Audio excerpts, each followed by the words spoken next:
Hello, friends. Welcome to the Sleep Aliens. Did you know that nearly 80% of those who watch my videos aren't subscribed? If you enjoy the content, I'd truly appreciate it if you hit that subscribe button. It helps a lot. Also, don't forget to leave a like and share your thoughts in the comments. By the way, where are you watching from? Let me know in the comments. You ever work security at a place where the nearest living soul is 12 miles away? This was Hawthorne Army Depot. You ever hear a kind of silence that's so heavy it's thick in your mouth and tongue? This was Hawthorne Army Depot. It's 680 square miles of Nevada desert sprawled out before you like a barren wasteland. Ammunition bunkers arranged like dominoes standing on end, and more explosive ordnance on hand than would suffice to blow a small nation back into the Stone Age. And then there's nightfall. Travis Kellerman had been working security at Hawthorne for 3 years when it happened. He'd seen his share of weird things out there. Coyotes acting strange, temperature drops that made no meteorological sense, equipment failures that maintenance could never explain. But nothing prepared him for February 14th, 2019. Valentine's Day. He remembers that because his wife had been pissed he'd taken the overnight shift.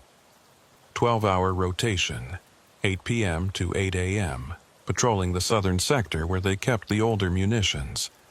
Bunkers dating back to World War II, some of them. Thick concrete, earth-covered mounds that looked like burial sites in the moonlight. The shift started normal enough. Travis checked in at the guard station, got his assignment sheet, confirmed radio contact with Central Dispatch. His partner that night was supposed to be Marcus, but Marcus had called in sick. Food poisoning, allegedly. So Travis was solo. Not ideal, but not uncommon either. Budget cuts meant they were always running lean. He climbed into the white Ford F-250, security decals on both sides, and started his route. The depot has a grid system, sectors labeled by letters and numbers. His assignment covered sectors K through P, bunkers 34 through 58. 24 bunkers total, each one requiring a visual inspection, a check of the access locks, and a notation in the log. The temperature was dropping fast. It had been 42 degrees at the start of his shift. By 10 p.m., it was 31. By 11 p.m., 26. Travis had the heater cranking, country music playing low on the radio, just enough to keep the silence from pressing in too hard. Bunker 47 sat at the far western edge of his patrol route. It was one of the older structures built in 1943, used primarily for artillery shell storage. The access road leading to it was gravel, poorly maintained, full of potholes that could crack an axle if you weren't careful. Travis hated going out there, but it was part of the job. He reached the turnoff at 11:47 p.m. He remembers the time exactly because he glanced at the dashboard clock and thought about how he was almost halfway through the shift. Just 6 more hours. 6 more hours, and he'd be home, sleeping next to his wife, forgetting about this frozen wasteland for another day. That's when he saw the light. At first, Travis thought it was a helicopter. They occasionally had military choppers doing training exercises, though usually not this late, and usually not without prior notification. But this light wasn't moving like a helicopter. It wasn't moving at all. It hung in the air, maybe 200 feet up, directly above Bunker 47. Perfectly still. No sound, no rotor wash kicking up dust. Just a white light, bright enough to cast shadows but not blinding. Steady, unwavering. Travis stopped the truck about 50 yards from the bunker and killed the engine. His training kicked in. Assess the situation, report anomalies, don't approach unknowns without backup. He grabbed his radio. Central, this is Unit 7. I've got an unidentified light source over Bunker 47, Sector L. Requesting visual confirmation from Tower. Over. Static crackled back. Then Elise Mora's voice, the overnight dispatcher. Unit 7, repeat that? You said unidentified light source? Affirmative. Stationary. Approximately 200 feet altitude, directly over Bunker 47. No sound. No apparent propulsion. Can tower confirm visual? A pause, longer than it should have been, then, Unit 7, tower has no visual on your location. Radar shows nothing in your sector. Are you certain about your coordinates? Travis looked at his GPS unit mounted on the dash. Coordinates confirmed. He was exactly where he said he was. He looked back at the light. Still there. Still motionless. Central, I'm looking right at it. White light, bright, not moving. How can radar show nothing? Unknown, Unit 7. Recommend you maintain distance and continue observation.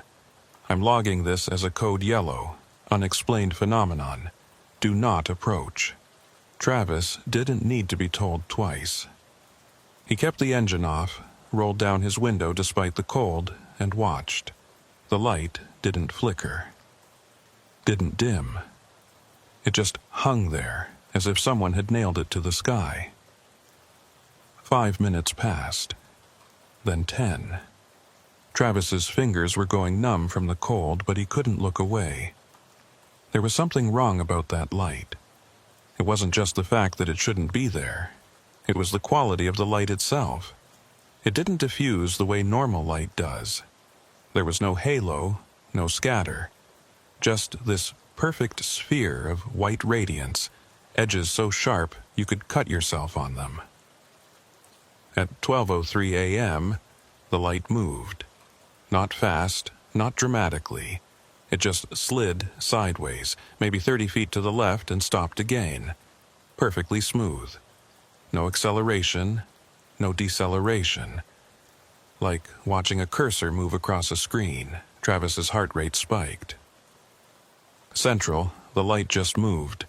Lateral displacement, approximately 30 feet west, still no sound. Copy that, Unit 7. Still no radar contact. Are your electronics functioning normally? He checked. Dash lights were on, GPS working, radio working. But when he tried to start the engine, nothing happened. The key turned, the dashboard lit up, but the starter didn't engage. No click, no whir, nothing. Central, my vehicle won't start. Electrical seems fine, but the starter's dead. Copy. Remain in vehicle, Unit 7. I'm dispatching Unit 3 to your location, ETA 30 minutes. 30 minutes, Travis looked at the light again. It had moved again, this time closer to the bunker, maybe 20 feet above the roof now. And that's when he noticed something else. The shadows were wrong. The light should have been casting shadows in all directions, radiating outward. But the shadows only fell in one direction, straight toward Travis. Every rock, every sagebrush, every imperfection in the bunker's surface cast a shadow that pointed at him like an accusing finger. He felt his skin crawl. That's when the most unsettling thing happened. The light went out. Not gradually, not like someone dimming a switch. It just ceased to exist, as if someone had cut the power to the universe. And in that sudden darkness, Travis heard something. A hum. Low frequency. Deep. He felt it more than heard it, vibrating in his chest cavity, making his teeth ache. It lasted maybe 3 seconds, and then it stopped. The night returned to normal silence. No wind, no animals. Just Travis sitting in a dead truck in the middle of nowhere staring at the spot where the light had been. He tried the ignition again. This time, the engine roared to life immediately. Travis didn't wait for Unit 3. He put the truck in drive and got the hell out of there. Radio protocol be damned. He made it back to the guard station in 14 minutes, record time on those roads. When he stumbled into the office, Elise was waiting for him. "You look like you've seen a ghost," she said. Travis told her everything. She logged it. filed a report. An investigation team came out the next morning and found nothing unusual at Bunker 47. No radiation, no burn marks, no damage to the structure. The bunker's access log showed no unauthorized entry, but when they pulled the security camera footage from the tower, the one that should have captured Travis's entire patrol route, there was a gap. 11:47 p.m. to 12:21 a.m., 34 minutes of missing footage. The timestamp jumped, but the recording itself just stopped and started again, like someone had edited it out. The official report called it an equipment malfunction with possible perceptual distortion due to fatigue. Travis knew better. And 3 weeks later, when he put in his notice and took a job at a shopping mall in Reno, nobody questioned why. Because by then, 2 other guards had reported seeing lights over the southern sector, and one of them, Rodriguez, had a story that made Travis's look tame. Carlos Rodriguez had a rule about the depot: never take the midnight shift during a new moon. He'd been working security there for 7 years, longer than almost anyone else on the team, and he'd learned to trust his gut. But when Jensen called in with a family emergency and they needed someone to cover sectors A through G on March 8, 2019, Rodriguez couldn't say no. Double pay. Overtime. His daughter's birthday was coming up, and she wanted one of those expensive gaming computers. So he took it. New moon. No starlight. Just the kind of darkness that swallows everything whole. Rodriguez started his shift at midnight. The northern sector was different from the southern sector where Travis had his incident. Newer bunkers, better roads, more frequent patrols, but also more isolated. The nearest guard station was 8 miles away, and cell phone coverage was non-existent out there. If something went wrong, you were on your own until you could reach a radio tower. The first 3 hours were uneventful. Rodriguez made his rounds, checked his bunkers, logged his inspections. He was ahead of schedule, actually. By 3:15 a.m., he'd cleared sectors A through D and was heading into sector E when he noticed something odd. His headlights were dimming. Not failing, just dimming. Like someone was slowly turning down the brightness. He tapped the dashboard, checked the battery gauge. Everything looked normal, but the road ahead was getting darker. His high beams barely cutting through 20 feet now instead of the usual 60. Then the radio started acting up. Unit 4, do you copy? Unit 4, Elisa's voice crackled in and out, drowned in waves of static that sounded almost rhythmic, like breathing. Rodriguez grabbed the handset. Central, this is Unit 4. I'm getting interference. Can you boost signal? Nothing but static. And underneath it, that rhythm. In, out, in, out. He was passing Bunker 12 when his engine cut out. No warning, no cough or sputter.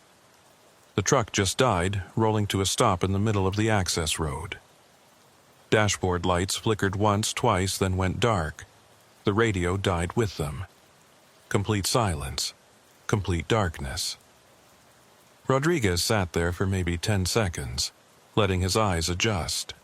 The darkness was so absolute that he couldn't see his own hands on the steering wheel. He couldn't see the road. Couldn't see the bunker he knew was 30 feet to his right. It was like sitting in a sensory deprivation tank. Then he saw the glow. Not a light, a glow. Faint, pale blue, coming from somewhere ahead and to the left. It pulsed gently, almost imperceptibly, like bioluminescence in deep ocean water. Rodriguez felt every instinct screaming at him to stay in the truck, lock the doors, wait it out. But his training said otherwise. Investigate, document, report. He grabbed his flashlight from the passenger seat, a heavy mag light, 4D batteries, and tried clicking it on. Dead. He tried his backup light. Also dead. Even his watch had stopped, the second hand frozen at 3:17. The glow was getting brighter. Rodriguez made a decision. He opened the truck door, the interior light didn't come on, and stepped out onto the gravel. The cold hit him immediately, but it wasn't a natural cold. This was the kind of cold that sinks into your bones, that makes your joints ache, that feels almost intentional. He started walking towards the glow, not because he wanted to, because something in his head was telling him he needed to. The thought wasn't his own. He knew that, even as he followed it. It was like someone had reached into his brain and flipped a switch labeled "Walk Forward." The glow was coming from inside Bunker 12. That shouldn't have been possible. Bunker 12 was sealed. Thick steel door, 3 separate locks, all accounted for on his inspection log. But as Rodriguez approached, he could see the door was open. Not broken, not forced, just open, standing ajar about 6 inches, and that pale blue light seeping out through the gap. He stopped 10 feet from the entrance. His body was moving on autopilot, but some part of his conscious mind was still fighting, still screaming at him to run. He could see his breath in the air, thick white clouds that didn't dissipate but hung there, suspended, like the air itself had frozen solid. Then he heard the sound, a high-pitched whine, just at the edge of hearing. It was coming from inside the bunker, oscillating up and down in frequency, and underneath it, that same rhythmic pattern from the radio. In, out, in, out. Rodriguez's hand was reaching for the door when his radio suddenly screamed to life. "Unit 4! Rodriguez! Do not approach the bunker! Rodriguez, respond!" Elise's voice was pure panic. That snapped something in him, broke whatever hold had been dragging him forward. He stumbled backward, nearly fell, caught himself on a boulder. His truck's engine roared to life behind him, headlights blazing at full brightness. The door to Bunker 12 slammed shut. The blue glow vanished. The whine cut off. Rodriguez ran. He didn't walk. He didn't jog. He sprinted back to his truck, threw himself into the driver's seat, and floored it. The tires kicked up gravel as he fishtailed down the access road, not caring about procedure, not caring about speed limits, just needing to get the hell away from Bunker 12. He made it back to the guard station in 9 minutes. When he burst through the door, Elise was standing there with 2 other guards, Patterson and Lou. All 3 of them looked shaken. "What happened?" Rodriguez demanded. "How did you know I was at Bunker 12?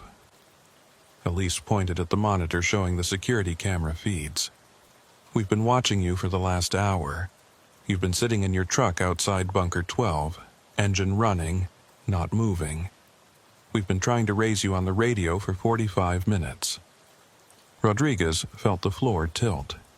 "What? No. I was only there for a few minutes.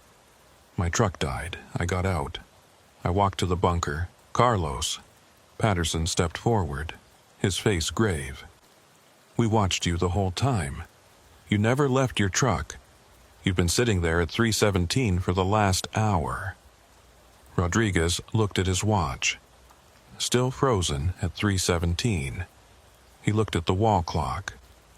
4:23 a.m., 66 minutes missing. They pulled his truck's dashcam footage.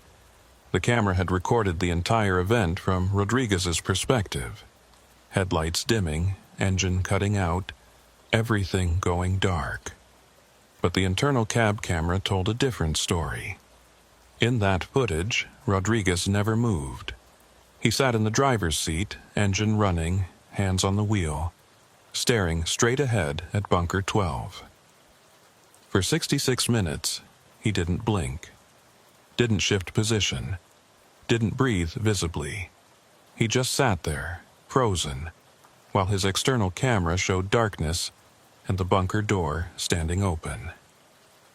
The investigation team arrived at dawn. They inspected Bunker 12 thoroughly. The door was locked, all 3 locks engaged exactly as they should be. No sign of forced entry. no sign of anything unusual. Except for one thing. Inside the bunker, on the concrete floor, they found a thin layer of frost.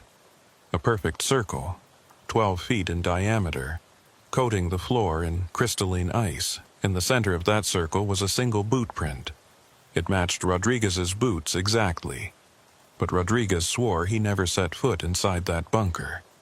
The cameras agreed with him. He'd never left his truck. Yet, somehow his boot print was inside a locked bunker, in the center of a circle of ice that shouldn't exist in the Nevada desert. The official report called it unauthorized entry with unexplained environmental anomaly. Rodriguez was suspended pending investigation.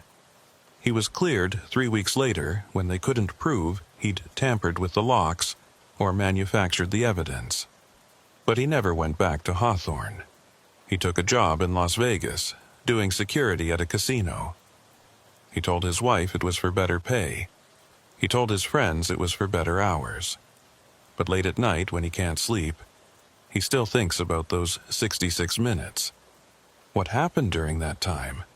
Where was his consciousness while his body sat frozen in that truck? And why does he sometimes wake up with his watch stopped at 3:17, even though he's checked the battery 100 times and it always works fine? Not everyone who works at Hawthorne is military or security. The depot relies on civilian contractors for a lot of support operations: maintenance, transport, logistics. One of the biggest operations is ammunition transfer. Trucks coming in from manufacturers, trucks hauling to military bases, a constant flow of ordnance moving through the dough. James Dalton drove trucks for Apex Freight, a civilian contractor that had been working with Hawthorne for 15 years. He'd been making runs to the depot twice a month since 2015, and he knew the routes better than anyone. Highway 95 south from Fallon, turn off at Whiskey Flats Road, check in at the main gate, follow the escort to whichever bunker needed servicing. Simple work. Good pay. Boring as hell, which is exactly how Dalton liked it. April 3rd, 2019, was supposed to be a standard run.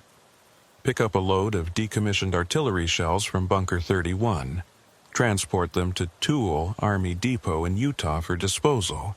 Straightforward. He'd done the same run probably 40 times.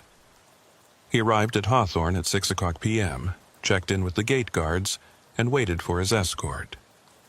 Protocol required that civilian trucks be accompanied by security vehicles whenever they entered active munitions areas.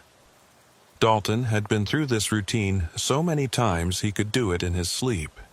His escort that night was a guard named Sarah Kim. Young, maybe 25, relatively new to the depot. She was professional enough, did her job, followed protocol. But Dalton could tell she was still getting used to the isolation. Most people either adapted quickly or washed out within 3 months. They reached Bunker 31 at 6:47 p.m., just as the sun was setting. The loading crew was already there, 3 guys in reflective vests operating a forklift. Standard procedure. They'd load the shells into Dalton's truck, secure them according to DOT regulations, fill out the paperwork, and he'd be on his way. 2 hours, tops. Except the forklift wouldn't start. "Battery's dead," one of the crew said, scratching his head. "That's weird. We just used it this morning." They tried jumping it from one of the security vehicles. Nothing. Tried a different forklift, also dead. Finally, after an hour of troubleshooting, they managed to get a third forklift running long enough to load half the cargo. Then that one died too. By 9:30 p.m., everyone was frustrated. The loading supervisor made a call to base operations, and they decided to postpone the rest of the loading until morning. Dalton would stay overnight in his truck, not uncommon for long hauls, and they'd finish up first thing. "You good sleeping here?" Kim asked him. "There's a break room at the guard station if you want." "I'm fine," Dalton said. He'd slept in his cab plenty of times, had a decent mattress in the sleeper berth, portable heater, supplies for a few days if needed. "Just radio me when you're ready to load in the morning." Kim nodded and headed back to her patrol vehicle. The loading crew packed up and left, and suddenly Dalton was alone at Bunker 31 with half a load of artillery shells and the sound of wind scraping across the desert. He climbed into the sleeper berth, set an alarm for 6 o'clock a.m., and tried to get comfortable. The temperature was dropping fast, supposed to hit the low 20s overnight. He cranked the diesel heater, pulled a blanket over himself, and closed his eyes. He woke up at 2:14 a.m., not because of his alarm, not because of a sound. He woke up because his truck was vibrating, not the engine, that was off. This was something else, a low-frequency vibration, almost subsonic, that made the entire cab shudder. His coffee mug, sitting in the cup holder, was skittering across the dashboard. The windows were rattling in their frames. Dalton sat up and looked outside. Darkness. Complete, absolute darkness. His parking lights should have been on, he always left them on overnight, but they were off. He reached for the ignition, tried to start the engine. Click. No turnover. Then he saw the lights through the windshield. 3 of them. Small, reddish-orange, moving in formation about 100 feet off the ground. They were coming from the east, moving slowly, silently. As they got closer, Dalton could see they weren't helicopters or planes. They were just lights, spheres of colored radiance, each about the size of a basketball, floating through the air like they were on invisible wires. The vibration in the truck intensified. His teeth were chattering, but not from cold, from the frequency. It was rattling his skull. He could feel it in his sinuses, in his jaw, behind his eyes. The lights stopped directly above his truck. For a long moment, nothing happened. They just hovered there, arranged in a perfect triangle. Then, slowly, they began to descend. Dalton's first instinct was to run, but where? He was miles from the nearest guard station in the middle of a restricted area, surrounded by explosive ordnance, and something told him that running wouldn't help. Whatever these things were, if they wanted him, they'd get him. So he stayed in the cab and watched. The lights came down until they were level with his windshield, maybe 10 feet away. This close, he could see they weren't solid. They looked like dense clouds of luminous gas, swirling internally, pulsing with that same rhythm he'd heard in the other stories. In, out, in, out. Then his radio turned on. Not static this time. A voice. Clear, precise, completely flat in effect. James Michael Dalton, age 41, born Boise, Idaho. Commercial driver's license Class A. No criminal record. Blood type O positive. Dalton's blood ran cold. That was his information. All correct. But the voice wasn't human. It had no inflection, no emotion. It sounded like a text-to-speech program, but coming through an AM radio frequency. Remain in vehicle. Do not attempt communication. Do not attempt to exit vehicle. Remain in vehicle. The message repeated 3 times. Then the radio cut off. The lights began to move again, but not away. They spread out, one positioning itself at each corner of the truck. Front driver, front passenger, rear. From his position in the sleeper berth, Dalton had a clear view of the one at the rear. It was changing color, red to orange, orange to yellow, yellow to white. Each transition smooth, gradual. And as it changed color, Dalton noticed something else. His truck was getting lighter. Not light as in bright, light as in weight. He could feel it in his gut, that sensation you get in an elevator when it starts moving up. His stomach was dropping. The truck was being lifted. He scrambled to the driver's seat and looked at the side mirror. The ground was falling away. Slowly, smoothly, but definitely falling away. 20 feet, 30 feet, 50 feet. His truck was in the air. Dalton's mind fractured. This wasn't possible. Trucks don't fly. 40,000 pounds of metal and cargo don't just float upward. but it was happening. The altimeter on his GPS, usually used for calculating mountain grades, was climbing. 80 feet, 100 feet, 120 feet. Then the lights shifted from white to blue. Everything stopped. Not just the ascent. Everything. The vibration cut off. The silence was so profound that Dalton could hear his own heartbeat, could hear the blood rushing through his ears. He looked out the windshield and realized he was surrounded by darkness so complete that it didn't make sense. No stars, no ground lights, no moon, just void. He was suspended in nothing, held by forces he couldn't understand, in a place that shouldn't exist, and in that moment, James Dalton understood true terror. Not fear of death, not fear of pain, fear of insignificance.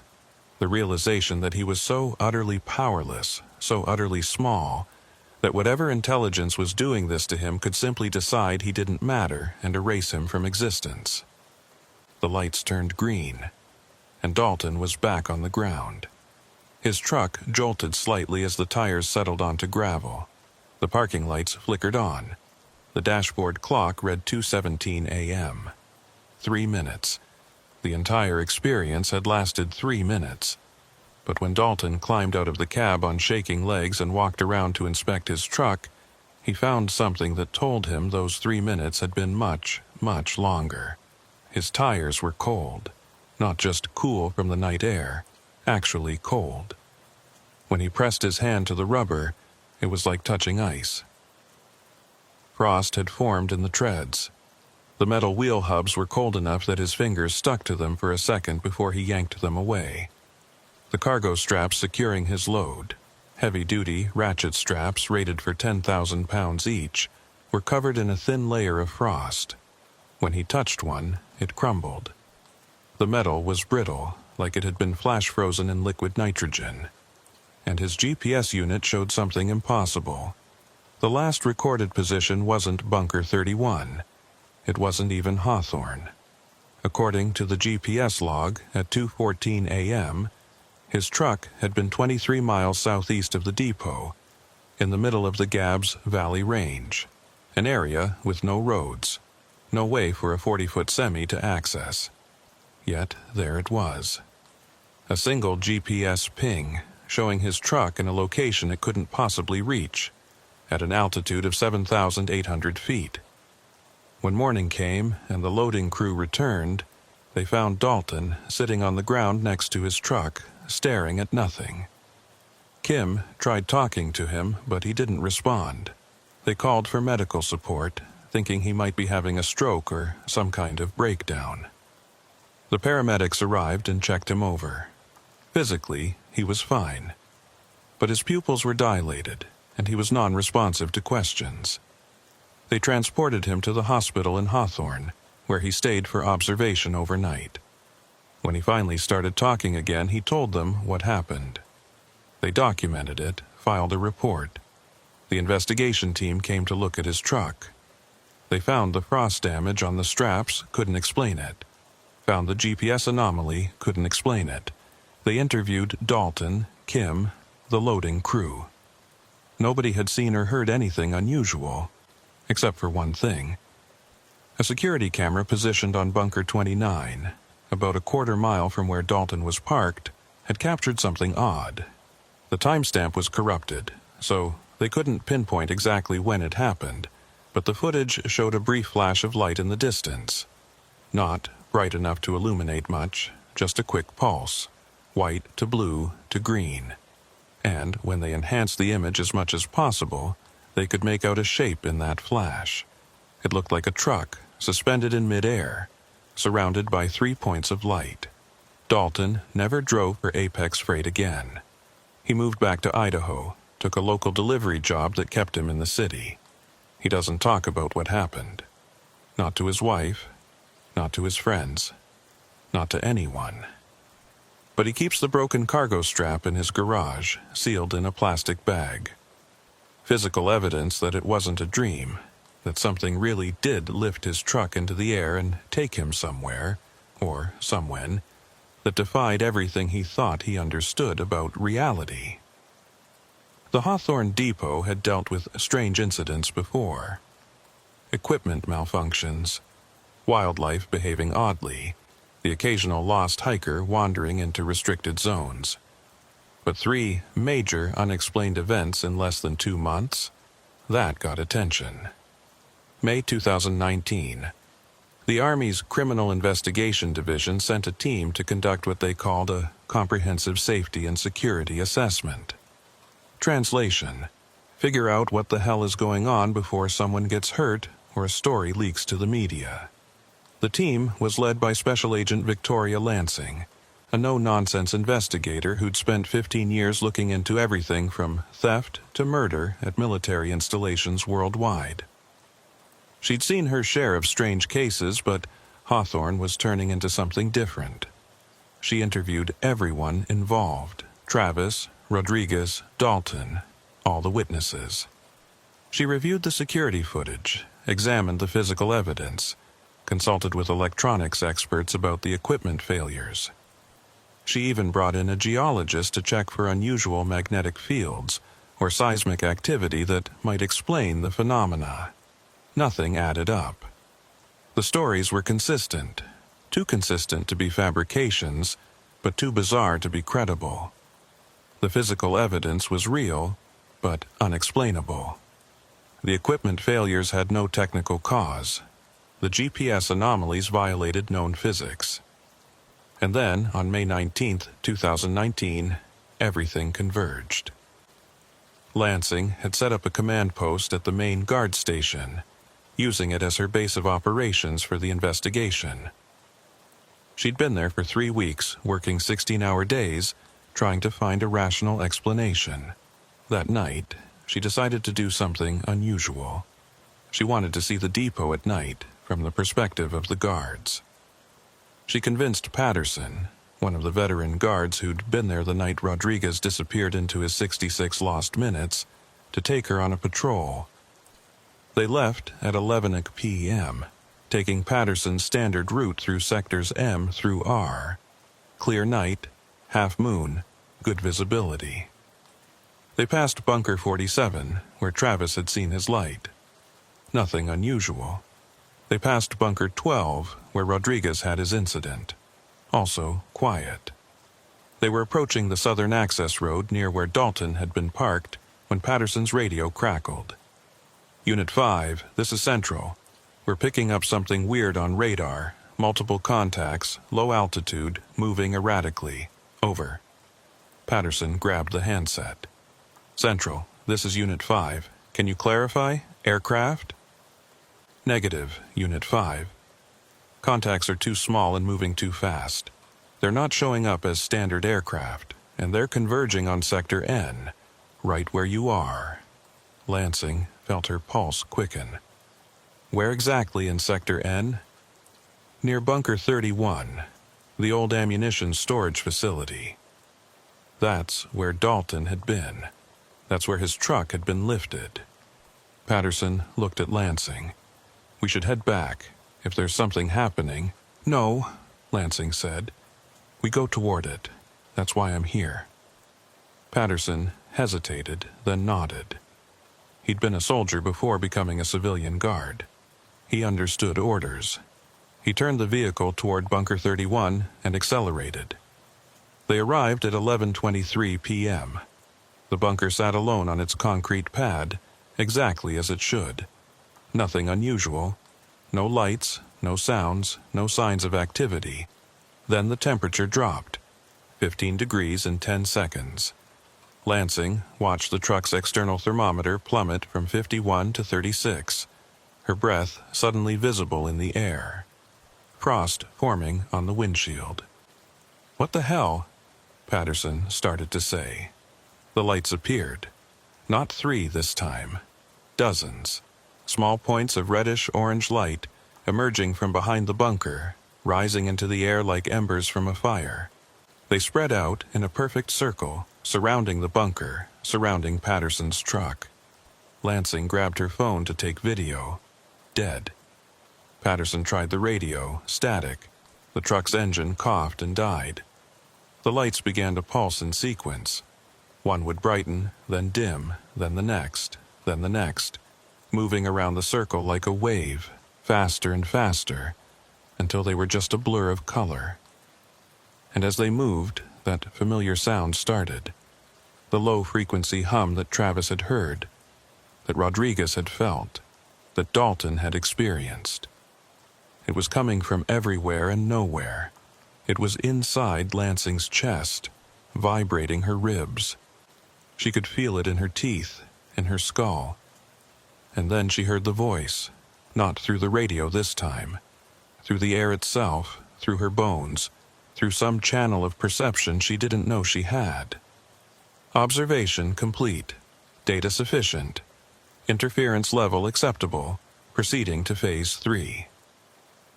The words meant nothing to her, but the feeling behind them was unmistakable. This wasn't a message to her. This was something she was overhearing, like listening to a phone conversation not meant for your ears. The lights suddenly shot upward, all at once, forming a column of light that stretched from the ground to the sky. Inside that column, Lansing could see something. Not a craft, not a vehicle. Just space that didn't belong. A vertical tear in the air itself, through which she could see stars that weren't in the right positions. Constellations she didn't recognize. Darkness that went deeper than any Earth night. And through that tear, something looked back. She couldn't describe it, couldn't process it. Her brain simply rejected the input, filed it away as other, as something that existed outside the categories her mind could handle. But she felt its attention. She felt it see her. The tear closed. The lights vanished. The hum stopped. Temperature returned to normal so fast that Lansing's skin burned from the sudden warmth. The truck's engine started on its own. The radio crackled back to life. Unit 5, do you copy? Unit 5, respond. Patterson, are you there? Patterson grabbed the handset with a shaking hand. Central, we're here. We're okay. What happened? We lost all telemetry on your vehicle. Radar showed you disappearing for a pause. For 14 minutes. Lansing looked at her watch. 11:37 p.m. They'd arrived at 11:23. According to her perception, maybe 2 minutes had passed. According to Central, they'd been gone for 14. Central, we need a full investigation team out here. Now. Something happened at Bunker 31. Something... Patterson struggled for words. Something we can't explain. But when the investigation team arrived at dawn, they found nothing. No unusual readings, no physical evidence, no damage to the bunker or the surrounding area. The security cameras showed Patterson's truck arriving, sitting still for 14 minutes, then driving away. They showed no lights, no column, no tear in reality, except Lansing's phone had turned back on. And buried in the memory, in the millisecond before it had died, the camera had captured one frame. The image was corrupted, digital artifacts scattered across it. But in the center, clear enough to see, was that vertical column of light. And inside it, a shape, dark, irregular, impossible to define clearly. But if you looked at it long enough, if you let your eyes unfocus just right, you could almost convince yourself it looked like a hand. A massive hand reaching down from somewhere else, touching the ground at Hawthorne Army Depot. Lansing's final report to CID was classified immediately. She was reassigned to a desk job in Washington, D.C., far from Nevada, far from the depot. The official conclusion of her investigation: unexplained phenomena likely attributable to experimental aircraft testing, atmospheric conditions, and perceptual errors under stress. Nobody believed it, not really, but it was the explanation that went into the records, the one that kept questions from being asked. Travis, Rodriguez, Dalton, Patterson, Lansing, none of them ever talked about what they experienced. Not publicly. But sometimes, late at night, they'd find themselves looking up at the sky, wondering, waiting. because whatever had been studying Hawthorne, whatever intelligence had been conducting its observations, had said something important. Proceeding to Phase 3. Phase 1 and Phase 2 were over. Phase 3 was coming. And nobody knew what that meant.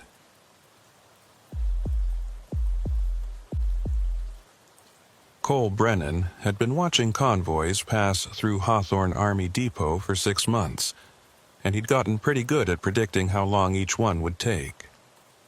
A standard ammunition transport, 6 vehicles, traveling at the regulation 25 miles per hour through the depot's interior roads, 14 minutes and 30 seconds from Checkpoint Alpha to Checkpoint Bravo, like clockwork.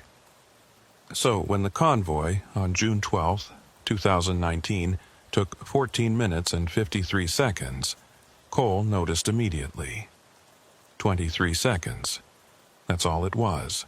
A rounding error. A slight delay for a pothole or a moment of caution on a tight turn. Nothing worth noting in the official log. But Cole had learned to trust his instincts during his 4 years in Army intelligence before becoming a civilian contractor at Hawthorne. Small anomalies often pointed to bigger problems. He was stationed at Observation Post Delta, a concrete bunker positioned on an elevated ridge overlooking the main east-west corridor through the depot. His job was simple: monitor vehicle traffic, maintain visual confirmation that convoys followed authorized routes, report any deviations or security concerns. 12-hour shifts, 4 days on, 3 days off. Boring work, mostly, which is exactly why the 23 seconds bothered him. The convoy consisted of 6 M915 line haul tractors, each pulling a 40-foot flatbed trailer loaded with palletized ammunition containers. Standard configuration. The lead vehicle was driven by a sergeant named DeMarco. Cole recognized him from previous runs. Professional driver, former Marine, never had an incident in his record. The rest of the convoy was staffed by a mix of active duty personnel and experienced civilian contractors. Cole watched them through his spotting scope as they passed Checkpoint Alpha at 14:37:15 hours. He noted the time in his log, started his stopwatch out of habit, and followed their progress along the main road. The first 4 vehicles passed through his field of vision without incident. Steady speed, proper intervals between vehicles, no issues. The 5th truck came into view, then the 6th, both maintaining formation. Cole tracked them as they approached the curve near Bunker Complex 18, a particularly long stretch of road with good visibility. That's when his radio cut out. Not static, not interference. Just silence. The background hiss that he'd grown so accustomed to simply vanished, replaced by an absence of sound so complete that Cole actually tapped the radio to make sure it was still on. The power light was green. The battery indicator showed full charge. But no sound came from the speaker. He looked back through his spotting scope. The convoy was still there, still moving, but something was different. The light had changed. It took him a moment to identify what he was seeing. The shadows had disappeared. All 6 trucks were moving through full sunlight, but they weren't casting shadows on the road. The sagebrush beside the road had no shadows. Even the distant mountains had lost their definition, flattened into a strange 2-dimensional backdrop. Cole blinked hard, thinking maybe the heat shimmer was playing tricks on his eyes. When he looked again, everything was normal. Shadows back. Radio hissing softly with background static. The convoy rolling along exactly as it should. He checked his stopwatch. 14:51:48. 23 seconds. The convoy had taken exactly 23 seconds longer than it should have. Cole made a note in his log, but didn't call it in. What would he say? The shadows disappeared for a moment? My radio went silent, but I can't prove it. He'd been doing this job long enough to know that unexplained anomalies without solid evidence just made you look unreliable. but he couldn't shake the feeling that something had happened. Something he'd witnessed but couldn't quite process. The convoy reached Checkpoint Bravo at 14:52:08. Cole radioed ahead to confirm arrival. "Bravo, this is Delta. Convoy Alpha 6 arriving your position. 6 vehicles, all accounted for. Over." "Delta, Bravo confirms. 6 vehicles accounted for. Convoy proceeding to loading zone. Over." Standard exchange, everything normal. Cole filed his log and settled in for the rest of his shift, trying to forget about those 23 seconds. Then, 3 hours later, his supervisor called him. "Cole, it's Jackson. We've got a situation with Convoy Alpha 6. I need you to pull your observation footage from this afternoon." Cole felt his stomach tighten. What kind of situation? "Just pull the footage. Bring it to the operations center, now." The Hawthorne Operations Center occupied a low-slung building near the main administration complex, a windowless structure that housed the depot's security monitoring systems, communications hub, and command staff offices. Cole had been there plenty of times for briefings and debriefings, but the atmosphere today was different. Tense. Jackson met him at the door. Mark Jackson had been the operations supervisor at Hawthorne for 12 years, a former Army captain who'd seen action in Iraq and Afghanistan. He wasn't the type to get rattled easily, but when Cole saw his face, he knew something was seriously wrong. "Follow me," Jackson said, not bothering with pleasantries. They walked through the operations center to a secure viewing room in the back. Inside, 3 other people were already present. Lieutenant Colonel Reeves, the depot commander, Dr. Sarah Vance, the civilian safety officer, and Technical Sergeant Marissa Torres, head of the Security Monitoring Division. "Mr. Brennan," Reeves said, not standing, "tell me about Convoy Alpha 6 this afternoon. Everything you observed." Cole ran through his report. 6 vehicles, routine passage, noted arrival times at checkpoints Alpha and Bravo. He hesitated, then mentioned the 23-second discrepancy in the momentary radio silence. "You noted a timing anomaly?" Torres leaned forward. "Did you document this?" "In my log, yes. But it was only 23 seconds. Could have been a dozen legitimate reasons. Show me your footage," Reeves interrupted. Cole connected his observation post's dash cam to the viewing room's main monitor. The camera system was standard issue, forward-facing, wide angle, recording continuously during duty hours. He queued up the footage from 14:37:15 when the convoy passed Checkpoint Alpha. They watched in silence as the 6 trucks appeared on screen, moving through the frame in proper formation. Everything looked exactly as Cole remembered. Until 14:51:25. The footage jumped. Not a skip or a glitch. A clean cut. One frame showing the convoy approaching the curve near Bunker Complex 18. The next frame showing the same convoy in almost the same position, but 23 seconds later according to the timestamp. "Jesus," Jackson muttered. Torres rewound the footage and played it again. Same result. The timeline clearly showed a gap.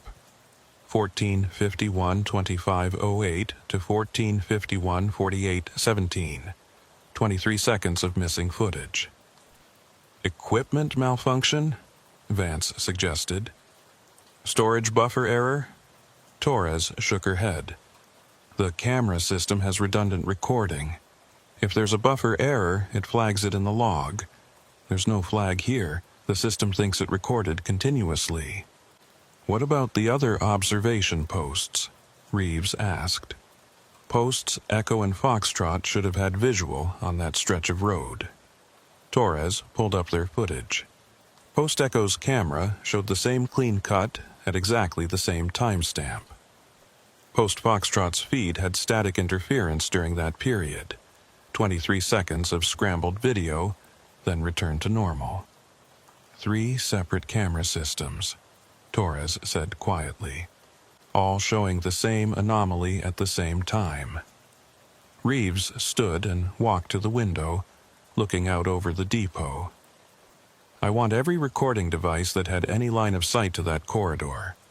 Security cameras, dash cams, personal devices if anyone was recording. And I want the convoy drivers interviewed immediately, all of them. Sir, Cole said, if I may ask, why is this such a priority? It's just a timing anomaly. Could be a lot of explanations that don't involve, the drivers don't remember it. Reeves cut him off. We interviewed Sergeant DeMarco 30 minutes ago. He has no memory of that 23 seconds.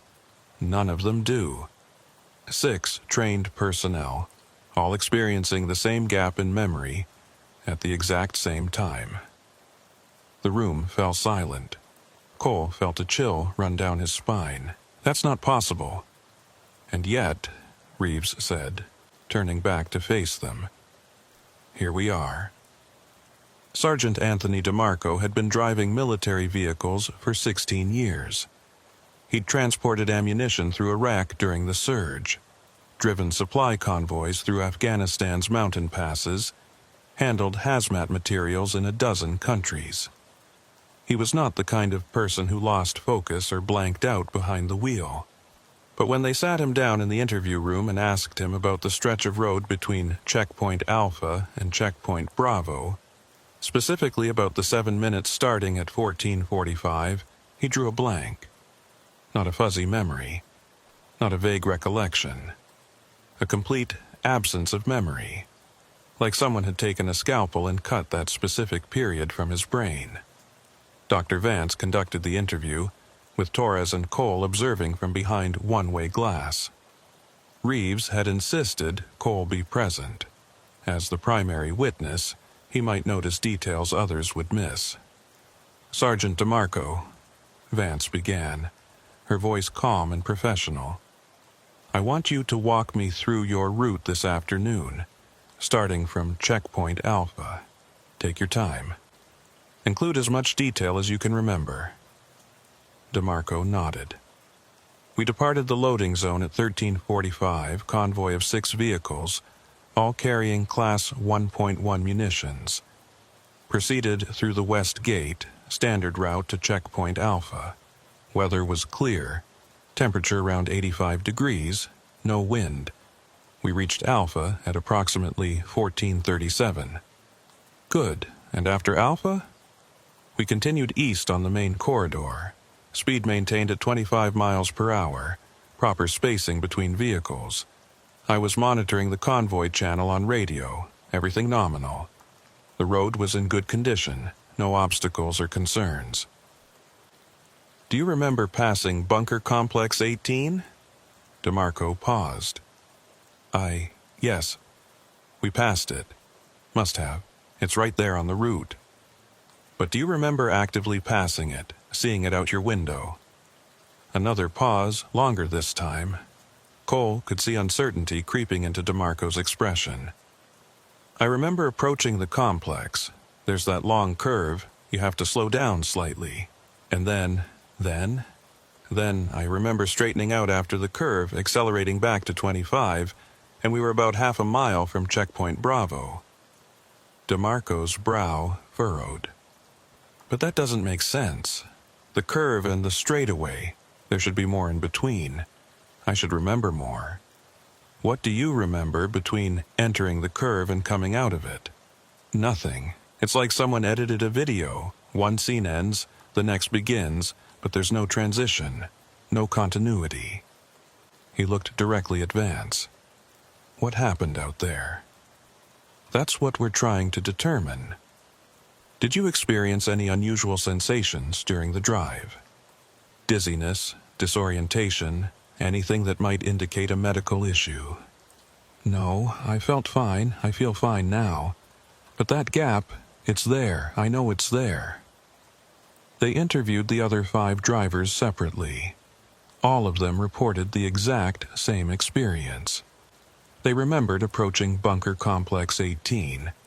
They remembered coming out of the curve and seeing Checkpoint Bravo ahead. but none of them could recall the 23 seconds in between. The second driver, a specialist named Thompson, put it best. It's like blinking, but when your eyes open, you're a little further down the road than you should be. You know time passed, but you can't account for it. The third driver was a civilian contractor named Patricia Gomez. She'd been driving trucks for commercial freight companies for 20 years before taking the Hawthorne job. She was visibly shaken during her interview. "I've never lost time like that," she said. "Never. Not from fatigue, not from distraction. Never. You're behind a wheel, you're aware of every second. That's the job. But this, I can't explain this." "Could it have been microsleep?" Vance asked. "A very brief episode where you zoned out?" "For exactly 23 seconds, all 6 of us, at exactly the same time." Gomez shook her head. "No, something happened out there. Something happened to us." Cole watched from behind the glass as Torres compiled the interviews into a preliminary report. The pattern was undeniable. 6 drivers, 6 identical gaps in memory, perfectly synchronized with the missing camera footage. "This doesn't make medical sense," Vance said, joining them behind the glass. "Simultaneous memory loss across multiple individuals would require either a shared environmental trigger, toxic exposure, electromagnetic interference, or, well, something I don't have a framework for explaining." "Could it be psychological?" Cole asked. "Some kind of mass suggestion?" "These are trained personnel who don't know each other well. They weren't in communication during that period. We checked the radio logs. There's no mechanism for mass suggestion." Torres pulled up a digital map of the depot on her tablet. "Let's look at the location. Bunker Complex 18 is right here." She indicated a cluster of structures along the main corridor. "It's one of our older sections, built in the early 1960s, currently storing conventional artillery ammunition, nothing exotic." "What's the security classification?" Reeves had entered the room quietly, listening. "Standard restricted area, no special access requirements beyond basic depot clearance." Torres zoomed in on the map. "But there is something interesting. Complex 18 sits at the intersection of 3 different security zones. It's technically in Zone 7, but it borders Zones 8 and 12. Why is that relevant?" "Because Zone 12 is where we had those incidents last month. The unexplained equipment failures, the communication blackouts, Travis Kellerman's report about the light over Bunker 47. That was Zone 12. Cole felt his pulse quicken. "You're saying there's a pattern?" "I'm saying there's a geographic correlation. Multiple unexplained events, all occurring within a 3-mile radius of each other, all in the southern sector of the depot." Torres highlighted an area on the map. "Right here." Reeves studied the map in silence for a long moment. "I want a full environmental survey of that area. Electromagnetic readings, radiation levels, seismic activity, everything. And I want it done tonight." "Sir," Vance said carefully, "if there is something environmental causing these effects, sending more people into the area could be. I'm aware of the risks, Doctor. But we have hundreds of personnel working at this depot every day. If there's a hazard, we need to identify it immediately. Assemble a survey team. Full protective gear, continuous monitoring, 2-person rule at all times. Cole, I want you with them." "Sir, I'm not trained for environmental." "You were there. You saw it happen in real time. You might notice something the sensors can't detect." Reeves turned to Torres. "Who else was on duty during the convoy's transit? Any other observation posts or patrol units in that sector?" Torres checked her log.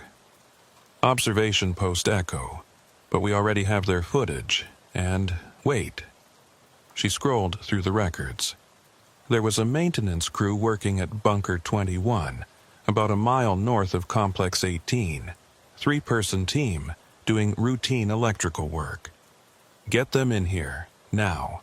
I want to know if they saw or experienced anything unusual. The maintenance crew arrived 40 minutes later. Lead electrician was a man named Frank Navarro, 56 years old, 20 years with the depot. He and his 2 crew members, Janet Riley and Marcus Hunt, looked confused about being summoned to the operations center. "We didn't do anything wrong," Navarro said immediately. "The work at Bunker 21 was by the book, all permits filed, all safety protocols. This isn't about your work," Reeves assured him. "We're investigating an incident that occurred this afternoon around 1451. You were at Bunker 21 at that time. Did you notice anything unusual?" Navarro exchanged glances with his crew. "Unusual how?" "Anything. Strange sounds, lights, equipment malfunctions, gaps in time." Another exchange of looks. Then Riley spoke up. "The lights went out." Everyone in the room turned to her. "Explain," Reeves said. "We were inside Bunker 21, working on the junction box. It's all interior work, so we had work lights set up. Around, I don't know exactly when, but mid-afternoon sometime. All the lights cut out at once. Not just our work lights, our headlamps too, and the emergency lights in the bunker. Everything. For how long?" "That's the weird part," Hunt said. "It felt like just a second, maybe 2, but when the lights came back on, Frank's watch had stopped." Navarro held up his wrist, showing an old analog watch. "It's been running 23 minutes slow since this afternoon. I keep setting it, but it won't stay set, like something messed with the mechanism." Torres wrote furiously in her notes. 23 minutes? Are you sure?" "Positive. I synchronized it with my phone this morning, and now it's off by exactly 23 minutes. He paused. "Why? What does that have to do with anything?" Nobody answered him, because they all knew. 23 minutes. 23 seconds. The numbers were too similar to be coincidence. Cole felt his mouth go dry. "Where were you when this happened? Inside the bunker?" "Yeah, all 3 of us. Why?" "Did you look outside? See anything?" Navarro shook his head. "No, the lights came back on. We finished the work. We left. Didn't think anything of it until now." Vance pulled Torres aside, speaking in a low voice that Cole had to strain to hear. "Bunker 21 is a mile north of the convoy route. Whatever caused this, if it's environmental, has a large radius of effect. Or it's not environmental at all," Torres said. "Then what is it?" No one had an answer. The environmental survey team assembled at 20 hours, just as the sun was setting over the Nevada desert. 6 people: Cole, Torres, 2 technicians from the depot's environmental safety division named Rachel Pine and David Ortiz, and 2 security escorts, Corporal Hayes and Private First Class Johnson. They loaded into 2 vehicles, a security SUV and a truck carrying the survey equipment. Cole rode with Torres in the SUV, watching the landscape fade into darkness as they headed south toward Bunker Complex 18. "You don't have to do this," Torres said, breaking the silence. "Reeves couldn't actually order you. You're a contractor." "I know. So why are you here?" Cole thought about that. "Because I saw something this afternoon, or didn't see something, and I need to understand what it was." They reached the perimeter of Complex 18 at 2023. Pine and Ortiz began setting up their equipment: electromagnetic field meters, radiation detectors, atmospheric sensors, and several high-resolution cameras on tripods. The security escorts established a perimeter, keeping watch in case any wildlife or unauthorized personnel wandered into the area. Cole stood near the edge of the road, right about where the convoy would have been when the 23 seconds disappeared. The night was remarkably clear, stars visible in the sky above, temperature dropping fast. A typical desert night, nothing unusual, except for the silence. Cole had been in the Nevada desert plenty of times, at all hours. There was always sound, wind rustling through brush, distant animal calls, the occasional vehicle on a far-off road. But here now, there was nothing. Complete stillness. "Torres," he said quietly, "you hearing this?" She paused, tilting her head. "I don't hear anything." "Exactly." She understood immediately. "Hayes, Johnson, do you hear any ambient noise? Wildlife, wind, anything?" Both security escorts stopped and listened. Hayes spoke first. "No, Sergeant, now that you mention it, that's weird. There's usually coyotes out here at night." Pine looked up from her equipment. EM field readings are normal. Background radiation slightly elevated, but within acceptable parameters for a munitions storage area. Atmospheric composition is... She stopped, staring at her monitor. "Wait, that can't be right." "What?" "The air pressure just spiked. I'm reading a sudden increase of 12 millibars in the last 30 seconds. Ortiz checked his own equipment. Confirmed. Atmospheric pressure is rising rapidly. No meteorological explanation for it. And temperature is dropping. Lost 6 degrees in the last minute. Cole felt his breath coming faster. This was how it started this afternoon. The sudden changes, the sense that something was fundamentally wrong with the environment. "Everyone back to the vehicles," Torres ordered. "Now." They moved quickly but didn't panic. Professional training kept everyone focused. Pine and Ortiz grabbed their equipment. Hayes and Johnson took up defensive positions, scanning the darkness. Cole and Torres headed for the SUV. That's when the lights appeared. Not the same configuration Cole had read about in the other reports. Not stationary spheres or moving formations. These lights came from beneath the ground. All along the road, spaced about 20 feet apart, circles of pale blue luminescence began glowing through the asphalt. Each circle was perhaps 3 feet in diameter, pulsing slowly, like the road itself was breathing. "What the hell?" Hayes raised his rifle, not aiming at anything specific, just reacting to the wrongness of it. "Don't fire," Torres commanded. "Everyone stay calm. Document everything." Ortiz had the presence of mind to keep his camera running. The circles of light grew brighter, and Cole could see now that they weren't just surface phenomena. The light was coming from somewhere deep below, shining up through the ground as if the earth had become translucent. "Radiation levels spiking," Pine shouted. 20 times background, 40. This isn't safe. We need to evacuate. Move, everyone to the vehicles." Torres was already running. Cole was right behind her, but he couldn't stop looking at the lights. There was something hypnotic about them, something that made his feet feel heavy, made the idea of running seem less urgent than the need to stay and watch. He shook his head, breaking the trance. No. That's what happened to the convoy. They watched. They lost time. They lost memory. He couldn't let it happen again. Cole forced himself to turn away and sprint for the SUV. He'd almost reached it when he heard Johnson scream.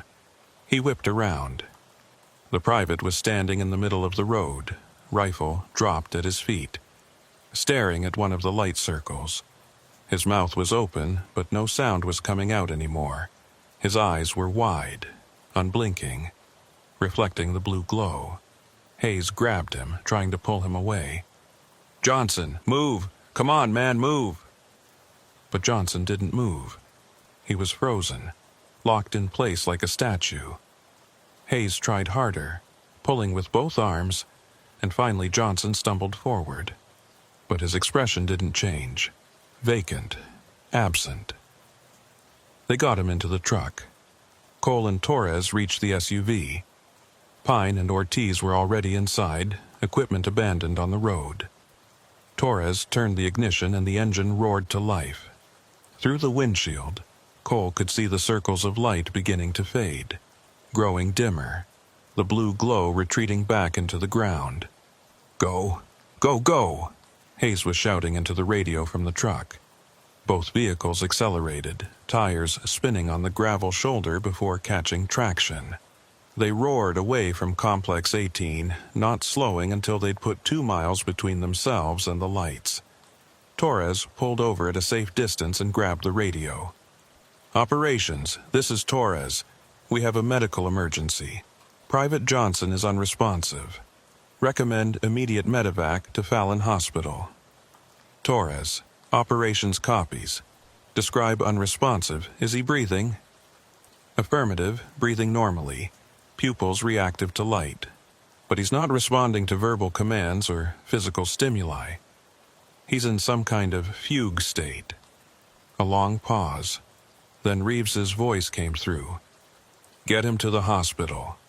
The rest of you return to Operations Center immediately. We need a full debriefing." They arrived at the Operations Center at 2114.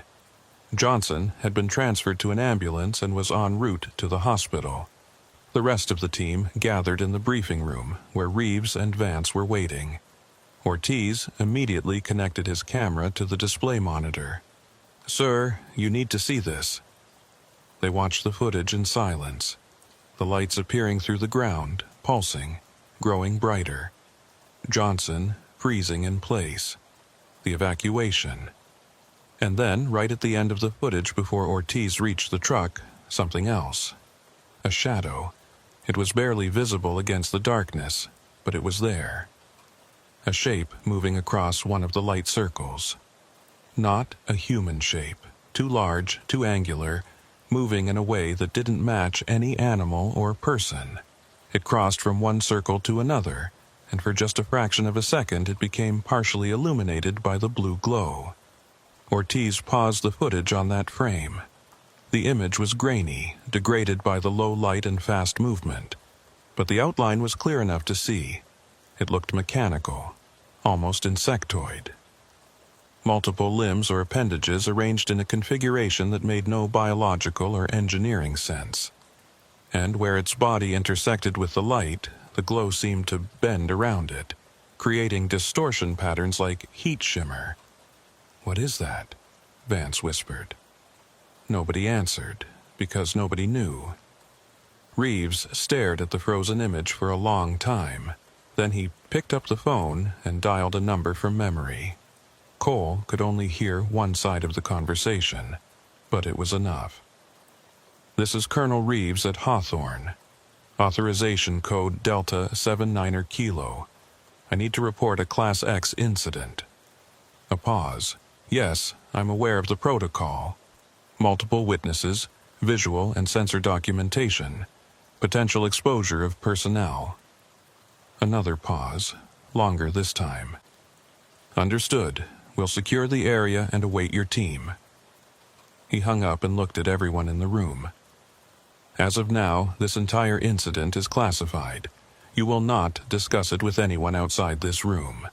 You will not mention it in official logs or personal communications. A specialized team will arrive tomorrow to take over the investigation." "Sir," Torres said carefully, "who did you just call?" "People who deal with things that shouldn't exist," Reeves said, "and who have been tracking incidents at this depot for longer than any of us have worked here." The specialized team arrived at 0008 hours the next morning. 2 men and 1 woman, all dressed in civilian clothes, driving unmarked vehicles. They didn't introduce themselves with names, just identification numbers. Agent 177, Agent 203, and Agent 241. They took over the Operations Center briefing room and spent 12 hours reviewing every piece of evidence. Camera footage, sensor readings, interview transcripts, medical reports. They asked questions, made notes, and revealed nothing about what they knew or what they were thinking. Cole was interviewed 3 times. Each time, they asked slightly different versions of the same questions, cross-referencing his answers, looking for inconsistencies. By the third interview, he understood what they were doing. They weren't trying to find out what he knew. They were trying to determine what he'd figured out. On the second day, Agent 241 called Cole into a private meeting. She was in her 40s, with graying hair and the bearing of someone who'd spent time in military intelligence. She didn't waste time on pleasantries. "Mr. Brennan, how much do you know about Project Blue Book?" Cole blinked. The Air Force UFO investigation program. Shut down in 1969? Officially shut down, she corrected. In reality, it was compartmentalized and distributed across multiple agencies. Different parts of the government handled different aspects of unexplained phenomena. We're one of those parts. Who's we? You don't need to know that. What you need to know is that Hawthorne Army Depot has been an area of interest for 43 years. Since 1976, we've documented 17 incidents of unexplained phenomena within the depot's boundaries. The frequency has been increasing. 5 incidents in the last 18 months alone. She pulled out a tablet and displayed a map. Colored markers indicated incident locations, dates, and types. Cole immediately recognized several from the stories he'd heard. Travis Kellerman's light over Bunker 47, Rodriguez's missing 66 minutes, James Dalton's truck levitation. "There's a pattern," Agent 241 continued. "All incidents occur within a specific geographic area, roughly 3 square miles. All involve some form of temporal distortion, missing time, frozen time, or looped time. All involve electromagnetic anomalies, and all occur within close proximity to underground structures." Underground structures? You mean the bunkers? Not exactly. The bunkers were built over something that was already here. We've known about it since the depot was established in 1930, but we couldn't study it without compromising operational security. The military needed this facility for ammunition storage. Our research had to take a back seat. Cole felt a chill. "What's underground?" "We don't know. Ground-penetrating radar shows cavities and tunnel systems that don't match any known geology. The structures appear artificial, but dating methods suggest they're at least 10,000 years old, possibly much older. That's impossible. There was no civilization in Nevada 10,000 years ago capable of building underground complexes that emit electromagnetic pulses and create temporal distortions." Agent 241 smiled slightly. "You're right. There wasn't a human civilization capable of that." The implication hung in the air. Cole struggled to process it. "You're saying..." "What? That there's an alien installation under Hawthorne?" "I'm saying there's something under Hawthorne that predates human civilization, that responds to certain triggers, possibly vibration from vehicle traffic, and that has been increasingly active in recent years. Why it's becoming more active, we don't know. What its purpose is, we don't know. Whether it's extraterrestrial, terrestrial, but non-human, or something else entirely, we don't know. But you've been studying it for 40 years, and we've learned almost nothing. Because every time we try to investigate directly, we lose time. Equipment fails. Memories disappear. It's as if the phenomenon has a defensive mechanism that prevents observation." Agent 241 swiped to a different screen on the tablet. It showed a graph of incident frequency over time. The line was relatively flat until 2015, then began climbing sharply. Something changed 4 years ago. The incidents became more frequent, more intense. We think the phenomenon is either waking up after a long dormancy, or it's reacting to something in the environment. What could make it react? We've considered many possibilities. Increased traffic in the depot, seismic activity from nearby testing ranges, even solar radiation patterns. But the correlation that makes most sense, She paused, as if deciding whether to continue. It started becoming more active after we expanded ammunition storage in the southern sector. Specifically after we began storing high-energy explosive compounds in bunkers directly above the underground structures. Cole felt his stomach drop. You're saying we've been stacking explosives on top of something that's already unstable? Not unstable. Reactive. And yes, that concerns us greatly, which is why I'm telling you this. Your observation post overlooks the most active area. You're in a position to notice things before they escalate. We need you to be our early warning system. You want me to spy for you. We want you to keep doing your job, but with awareness of what you're looking for. If you see temporal anomalies, electromagnetic effects, visual distortions, anything unusual, you report it directly to me. She handed him a card with nothing but a phone number. This is a secure line. It bypasses the depot's chain of command. Call it immediately if you observe anything. Cole took the card, his mind reeling. What about Johnson, the private who was affected during our survey? He's being held for observation at a secure facility. His condition is unchanged. He's conscious and physically healthy, but he has no memory of the last 36 hours. He doesn't remember the survey, doesn't remember the lights, doesn't remember freezing in the road. Just like the convoy drivers. Will he recover? In previous cases, most individuals recovered their baseline function within 72 hours, but they never recovered the missing memories. Those are gone permanently. Jesus, how many people has this affected? Over the last 43 years, at least 67 that we know of. Probably more that were never documented. She stood, indicating the meeting was over. Go back to your normal duties, Mr. Brennan. Watch carefully. And if the pattern holds true, you'll see something again within the next 2 to 4 weeks. Whatever is down there is operating on some kind of cycle. It's active, then dormant, then active again. What happens if it doesn't go dormant? What happens if it just keeps escalating? Agent 241's expression was grim. Then we'll have to make some very difficult decisions about whether this depot can continue operating, and what we do about the facility underneath it.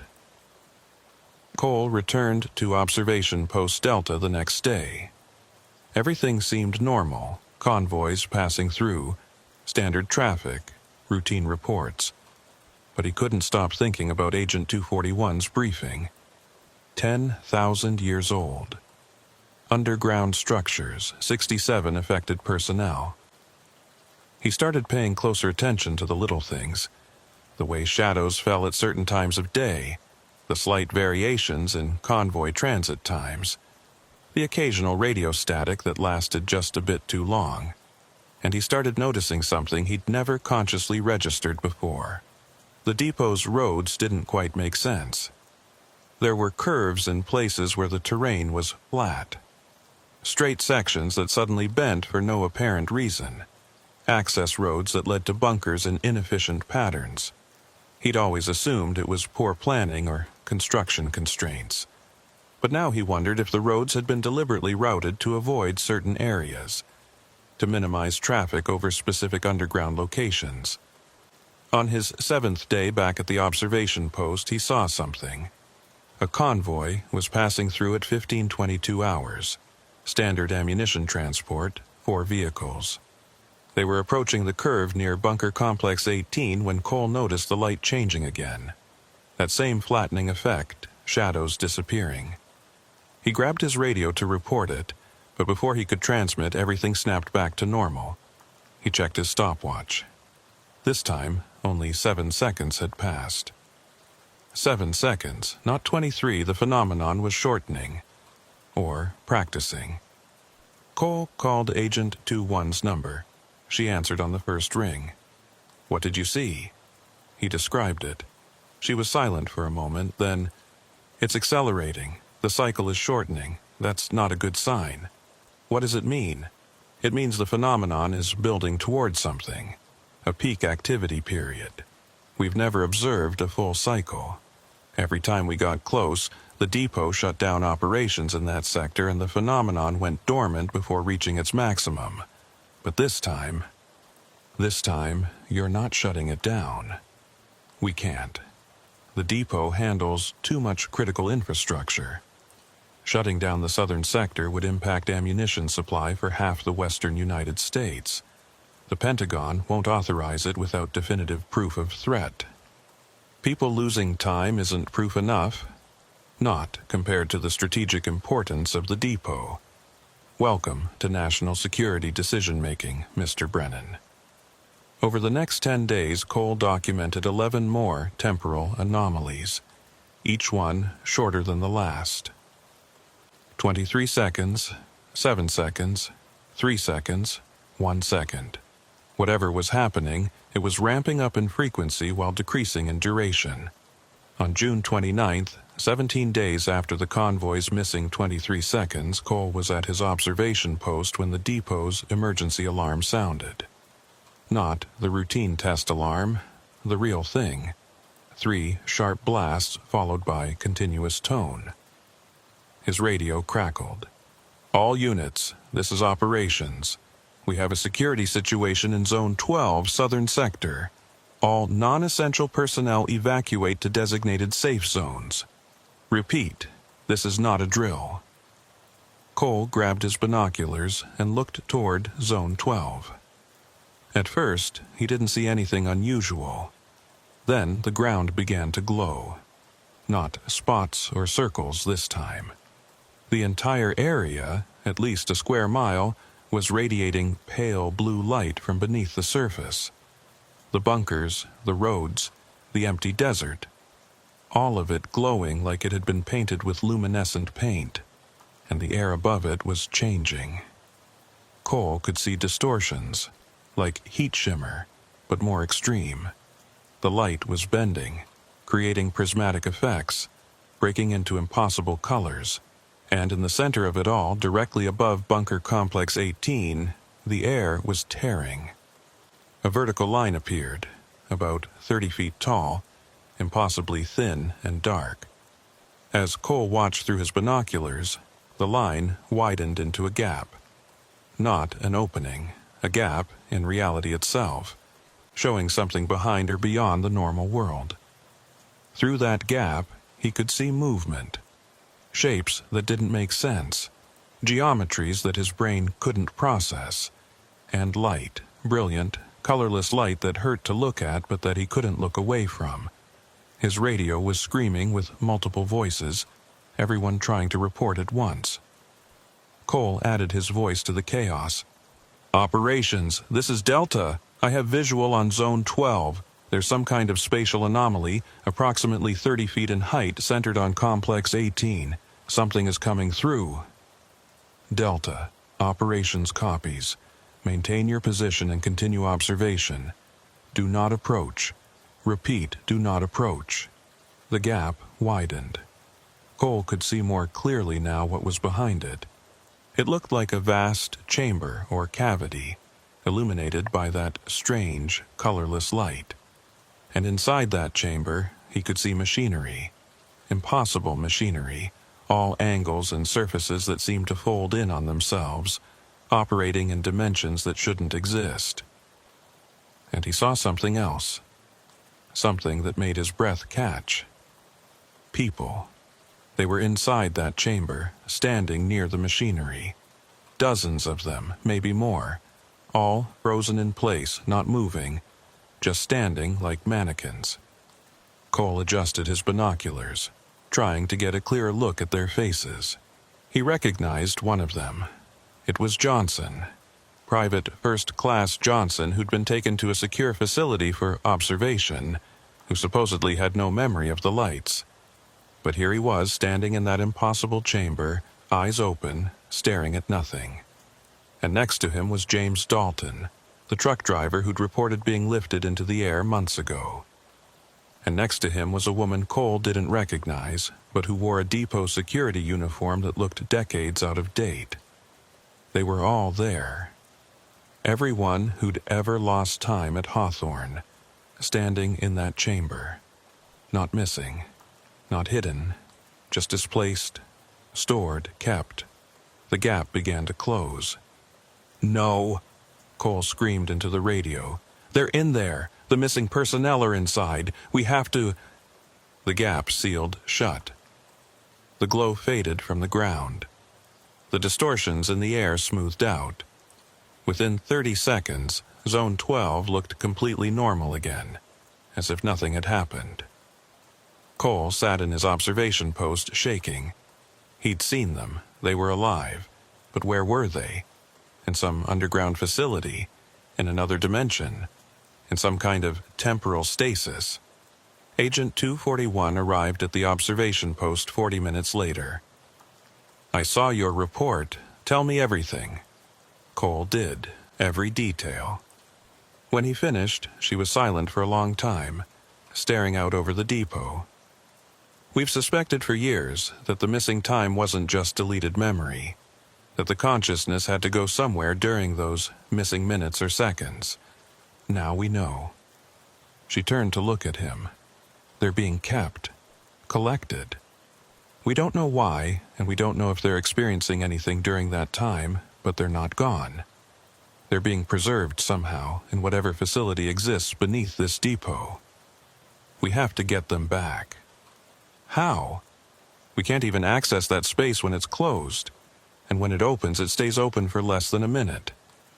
Not enough time to mount a rescue operation. Then we force it to stay open longer. Whatever triggers the opening, we amplify it." Agent 241 shook her head. "That's extremely dangerous. We don't know what would happen if we destabilize the phenomenon. It could collapse entirely, potentially trapping those people permanently. Or it could expand, taking more people. So we just leave them there? We document, we study, we wait for another opportunity. That's all we can do." But Cole knew that wasn't all he could do. He had seen them. He knew they were alive, and he wasn't going to let them remain trapped in whatever that chamber was, frozen in time, collected like specimens. He made a decision. He was going back to Bunker Complex 18, and he was going to find a way to bring them home, even if it meant becoming one of the collected himself. Agent 241 left the observation post at 1930, taking her documentation and recordings. She'd given Cole explicit orders: return to normal duty, report any anomalies, do not attempt independent investigation. Standard protocol. Cover your ass bureaucracy. Cole waited until 22'd. Full darkness. Minimal depot activity. He knew the patrol schedules by heart. There was a 90-minute gap between security sweeps in Zone 12 from 22 and to 23:30. More than enough time if he moved fast. He left his truck at the observation post and went on foot. Easier to hide, easier to move quietly. He carried only essentials: flashlight, radio on standby, his phone with the camera recording. If something happened to him, at least there'd be evidence. The walk to Bunker Complex 18 took 23 minutes. He chose that timing deliberately. 23 minutes to reach the place where 23 seconds had disappeared. Some part of him wondered if the symmetry meant something, if the phenomenon operated on numerical patterns that he could learn to predict. The complex looked abandoned in the darkness. The bunkers were dark, concrete mounds against the starlit sky. Access doors sealed, no signs of life. Cole stood on the road where the convoy had passed, where his cameras had jumped, where 6 drivers had lost a piece of their consciousness. He closed his eyes and tried to feel it, the wrongness that everyone had described, the sense that reality was thinner here, that the boundary between what was and what shouldn't be had worn dangerously transparent. At first, nothing. Just desert silence and his own heartbeat. Then he felt it. A vibration, so low he couldn't hear it, but his bones registered it, coming from beneath his feet. Like standing on top of a massive engine that was slowly warming up. Cole opened his eyes. The ground was beginning to glow. Faint at first, barely visible. Pale blue light seeping up through microscopic cracks in the asphalt. He'd seen this before, during the survey. This was how it started. He pulled out his phone, made sure the camera was recording, and began narrating in a low voice. June 29th, 22:23 hours. I'm at Bunker Complex 18. The luminescence has begun. Ground temperature feels normal. No unusual heat or cold. The vibration is subsonic, approximately. His radio crackled to life. Not a voice. Static that sounded almost like breathing. In, out, in, out. The same rhythm everyone had reported. The circles of light appeared. Not scattered randomly this time. They formed a pattern, a perfect geometric array, each circle precisely equidistant from its neighbors, creating a grid that extended for several hundred feet in all directions. Cole was standing in the center of it. He should run. Every survival instinct screamed at him to get out, to evacuate before the phenomenon peaked. But he stayed, because running wouldn't help the people trapped in that chamber. Running wouldn't bring Johnson back, or Dalton, or the dozens of others who'd been collected over 43 years. The vibration intensified. Cole's vision began to blur at the edges. The air was doing that shimmer effect again, but stronger now. He could see multiple layers of reality overlapping. The normal desert, and beneath it, something else. Geometric structures, corridors, machinery that defied description. And then the tear appeared, not directly in front of him this time. It opened about 30 feet to his left, slicing vertically through the air. That same impossible darkness, showing the chamber beyond. Cole could see the machinery again, vast and intricate, operating on principles that human engineering had never conceived. And he could see the people, all of them, standing in neat rows like an archive of missing time. Their eyes were open but unseeing, not dead, not asleep, just absent. Cole walked toward the Tayar. Each step was harder than the last, like moving through water. The air resisted him, pushed back, tried to keep him away, but he forced himself forward. 20 feet, 15 feet, 10 feet. He could see Johnson clearly now. The private's face was slack, empty, but his chest was rising and falling. He was breathing, alive, just not present in his own body. "Johnson!" Cole shouted. "Can you hear me?" No response. None of them responded. They just stood there, preserved in whatever state the phenomenon had caught them in. The vibration suddenly spiked. Cole stumbled, nearly fell. The tear was widening, the chamber becoming more visible. And now he could see something else. Movement in the deeper sections of the chamber, far beyond where the collected people stood. Something was coming. It emerged from the geometric shadows, and Cole's mind struggled to process what he was seeing. It wasn't a creature, wasn't a machine. It was both and neither. A configuration of angles and surfaces that moved like biology but functioned like technology. Multiple appendages but not arms or legs. Sensory organs but not eyes or ears. It was examining the collected people, moving from one to another, pausing briefly at each one as if checking their status. This was the collector, the curator, whatever intelligence operated this facility. It noticed Cole. He felt its attention like a physical weight pressing against his consciousness. It moved toward the tear, toward him, studying him with the same clinical detachment it had shown the others.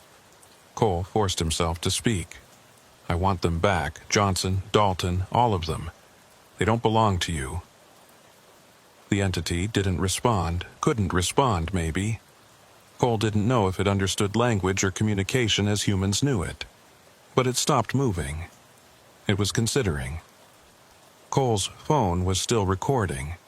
His hand was shaking, making the image jump, but the camera was pointed at the entity. Evidence, proof. Whatever happened next, this footage would exist. The entity moved closer to the tear. One of its appendages extended through the opening, crossing into Cole's reality.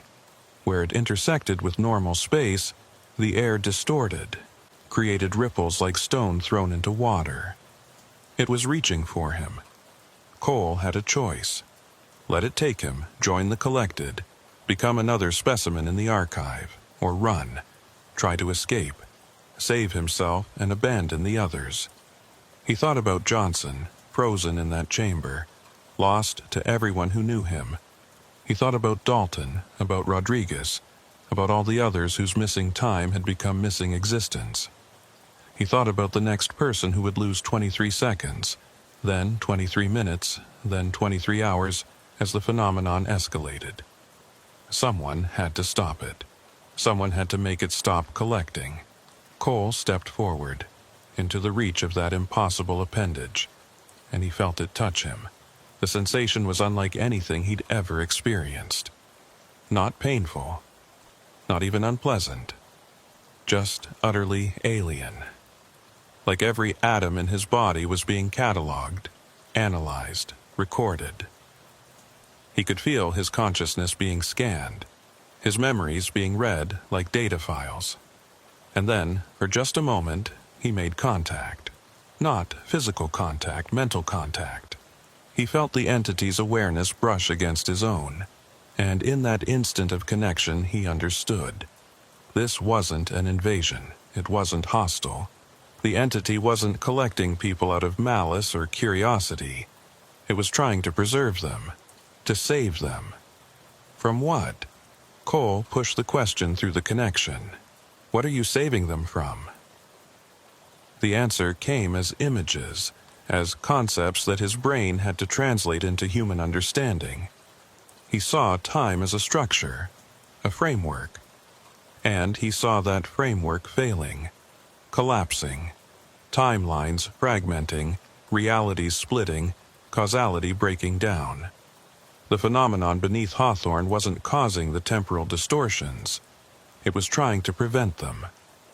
Every person it collected was a person saved from temporal dissolution, pulled out of the failing timeline and preserved in a stable pocket of reality. The missing time wasn't stolen. It was the cost of salvation. Cole reeled from the revelation. Are we dying? Is our reality ending? Not yet. Not for a long time by human measures, but inevitable. And this entity, this curator, was trying to save what it could before the collapse.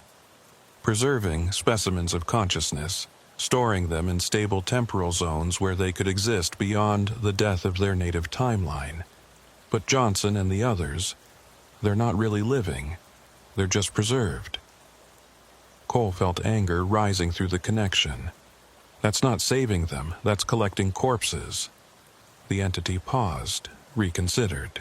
Cole could feel it processing, adapting its understanding based on his input. It hadn't realized that humans valued conscious experience over mere existence. That being alive meant more than just biological function. Can you restore them? Cole asked. Can you put them back? Another pause. Then, slowly, the entity withdrew its appendage from Cole. It moved back through the tier into the chamber. Cole watched as it approached Johnson. It touched the private, and Johnson's eyes suddenly focused. He gasped, like someone surfacing from underwater, and looked around in confusion and terror. The entity moved to Dalton. Same result. Then to the woman in the old uniform. One by one, it restored consciousness to the collected people. They began moving, speaking, panicking as they realized where they were. The entity returned to the tear and looked at Cole. He felt another surge of communication. They can return. But they will be vulnerable to the timeline's decay. They will continue toward dissolution. Is that what you want? Yes, Cole answered. Let them live their lives. Let them choose their own fate. That's what it means to be human. The entity seemed to consider this. Then, slowly, the people in the chamber began moving toward the tier. Johnson came first, stepping through the opening and stumbling onto the Nevada desert floor. Dalton followed. Then the others, one after another, emerging from the temporal pocket into normal reality. They were disoriented, confused, terrified, but they were conscious. They were alive. The last one through was an elderly man in a military uniform from the 1970s. He looked at Cole with hollow eyes, trying to understand what had happened to him. "How long?" he whispered. "How long was I in there?" Cole couldn't answer, because he didn't know. Time might have passed differently in that chamber. The man could have experienced hours, or no time at all. The tier began to close. Cole felt one final communication from the entity. "You have shown me a different value system. I will recalibrate my preservation protocols. But understand, when your timeline fails, I cannot save you all. Only those who are willing to surrender consciousness for existence." The tier sealed. The blue light faded from the ground. The vibration stopped. Zone 12 returned to normal desert silence. Cole was surrounded by 23 confused, terrified people who'd just been pulled out of temporal stasis. His radio was suddenly screaming with multiple voices. Security had seen the phenomenon from observation posts, were converging on Complex 18, would arrive within minutes. He looked at Johnson, at Dalton, at all the others. "You're safe now," he said, though he wasn't sure he believed it. "You're back." Agent 241 arrived with a full security team at 2258. She took one look at the assembled group of returned personnel, some missing for hours, some for months, one apparently missing for decades, and her professional composure cracked for just a moment. "What did you do?" she asked Cole. "I asked," he said simply, "and it listened." The debriefing lasted 3 days. Cole told them everything, showed them his phone footage, though most of it was corrupted by electromagnetic interference. Enough remained to verify his account. The returned personnel were examined, interviewed, given medical and psychological evaluation. All of them were physically healthy, but their memories of the time in the chamber were fragmentary at best, like trying to remember a dream after waking. Johnson recalled standing in light, feeling nothing. Dalton remembered seeing machinery but couldn't describe it. The elderly man from 1976 couldn't remember anything at all. His last clear memory was driving a convoy through the depot 43 years ago. Agent 241 pulled Cole aside on the 3rd day. "The phenomenon has gone dormant. Whatever you did, whatever agreement you reached with it seems to have stopped the collection cycle. For now," Cole said. "But it's still down there, still waiting. And it told me that our timeline is failing, that eventually, reality as we know it will collapse." Did it say when? No, could be centuries, could be millennia, but it's inevitable. Cole looked out over the depot, at the bunkers and roads, and all the ordinary infrastructure of military logistics. It was trying to save us. In its own way. It just didn't understand that humans value the quality of existence more than mere survival. Do you think it will try again? I think it will keep watching. And if the timeline really does start collapsing, if it can prove that preservation is better than dissolution, then yes, it will try again. And maybe next time people will choose to be collected, to be preserved, to trade consciousness for existence. Agent 241 was silent for a long moment. "That's above my pay grade, Brennan, way above." "Mine too," Cole said. "But I had to try. I couldn't leave them in there." "You saved 23 people, at considerable risk to yourself." She paused. The depot's official position is that this was a mass hallucination caused by unexplained environmental factors. All personnel have been treated for potential exposure and cleared to return to duty. This incident will be classified, buried, forgotten. Like all the others. Like all the others, she confirmed. You should know your contract is being terminated, not as punishment, but because you've seen too much. You can't continue working here with this knowledge. Cole nodded. He'd expected that. What about the returned personnel, Johnson, Dalton, the others? They'll be reassigned, monitored, but allowed to continue their lives. The man from 1976, his name is Frank Garrison, by the way, is being reunited with his family. They thought he was dead. They're not sure this is real. Is it? Agent 241 looked at him sharply. What do you mean? The entity controls temporal pockets. It can preserve people outside normal time. How do we know this isn't just another preservation? How do we know we're really back in the primary timeline and not in some stable pocket it created to satisfy my demand? The agent's expression changed. Fear flickered across it, quickly suppressed. That's not a helpful line of inquiry, Brennan. But it's the right question, isn't it? She didn't answer, because she couldn't, because none of them could really be sure. Cole left Hawthorne Army Depot on July 4th, 2019. Independence Day. He drove north toward Reno, watching the depot shrink in his rearview mirror. Somewhere beneath those bunkers, beneath those roads, was something ancient and patient and utterly incomprehensible. Something that had tried to save humanity in the only way it understood. And someday, when the timeline really did begin to fail, it would try again. And maybe next time, humanity would say yes. Cole checked his watch. 14:51:48. He'd been driving for 23 minutes, or had he?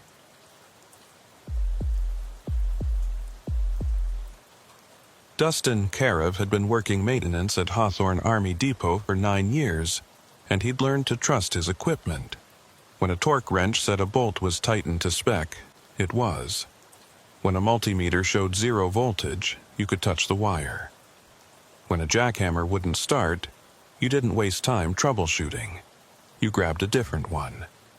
So when Rhett's excavator died in the middle of digging a drainage trench on July 15, 2019, Dustin's first instinct wasn't to panic. Equipment failed. That's why they carried spare parts, backup tools, redundant systems. They were working in Zone 9, about 2 miles north of the main depot complex, installing a new drainage system for one of the older bunker clusters. Night work. The desert heat made daytime construction brutal in July, so they ran crews from 20 on to 04 when temperatures were manageable. Dustin's crew consisted of 5 people. Himself as the lead maintenance supervisor, Rhett Morrison operating the excavator, Paula Sanchez and Marcus Green handling the concrete forms, and Danny Yates running the support truck. The work was straightforward. Dig trenches, lay pipe, pour concrete, backfill. They'd done it 100 times at 100 different locations across the depot. Boring, repetitive work, which is exactly how Dustin liked it. Boring meant safe. Boring meant predictable. They'd been working for about 3 hours when Rhett's excavator suddenly went quiet. Not a gradual power down, it just stopped, engine cutting off mid-cycle. The bucket suspended in midair with a load of dirt. Dustin looked up from the pipe section he was measuring. "Rhett? What's wrong?" No answer. Rhett was sitting in the operator's cabin, not moving, staring at something in the sky. "Rhett," Dustin called it again. Paula noticed too. "Is he okay?" Dustin walked over to the excavator and climbed up to the cabin. Rhett was gripping the controls, knuckles white, eyes fixed on something above and to the west. Dustin followed his gaze. There was a light in the sky. Single point of brightness, white and steady, maybe a few 100 feet up. Could have been a helicopter, except there was no sound. Could have been a drone, except it wasn't moving. It just hung there, perfectly still, like someone had photoshopped a star into the wrong part of the sky. "Rhett, you see that?" Dustin asked. "Yeah." Rhett's voice was tight. "Yeah, I see it. What is it?" "Don't know. Could be..." The light split. Not gradually. Not like something breaking apart. One moment it was a single point of light. The next moment it was 3 points, arranged in a perfect equilateral triangle. Each point was identical in brightness and color, and they were all perfectly still. Dustin felt his skin prickle. "Okay, that's not normal. Should we call it in?" Rhett still hadn't moved his eyes from the lights. Yeah, we should."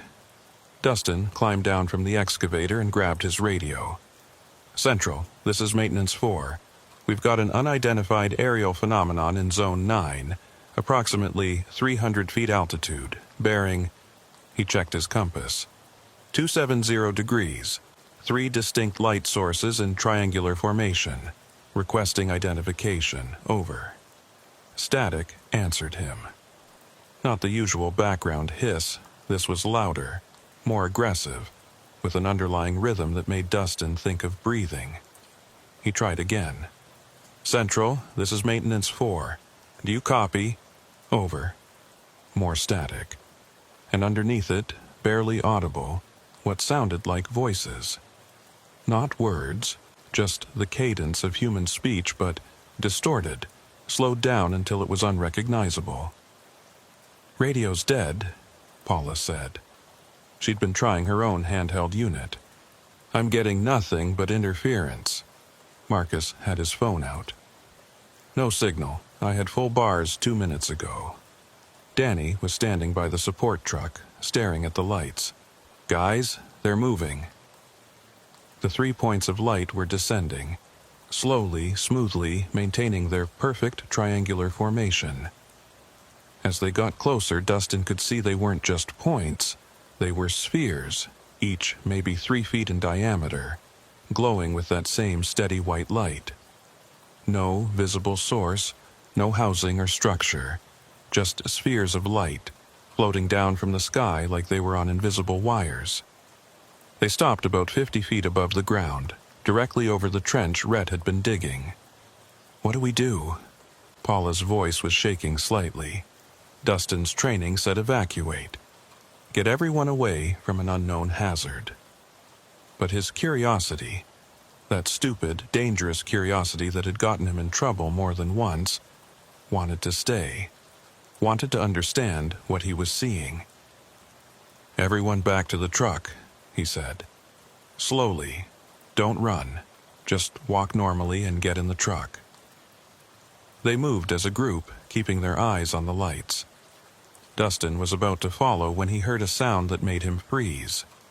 The excavator's engine was starting. He turned. The machine was sitting there, engine running, but nobody was in the operator's cabin. The controls were moving on their own, the bucket lifting, rotating, dumping its load of dirt, then scooping another load, operating itself with perfect precision.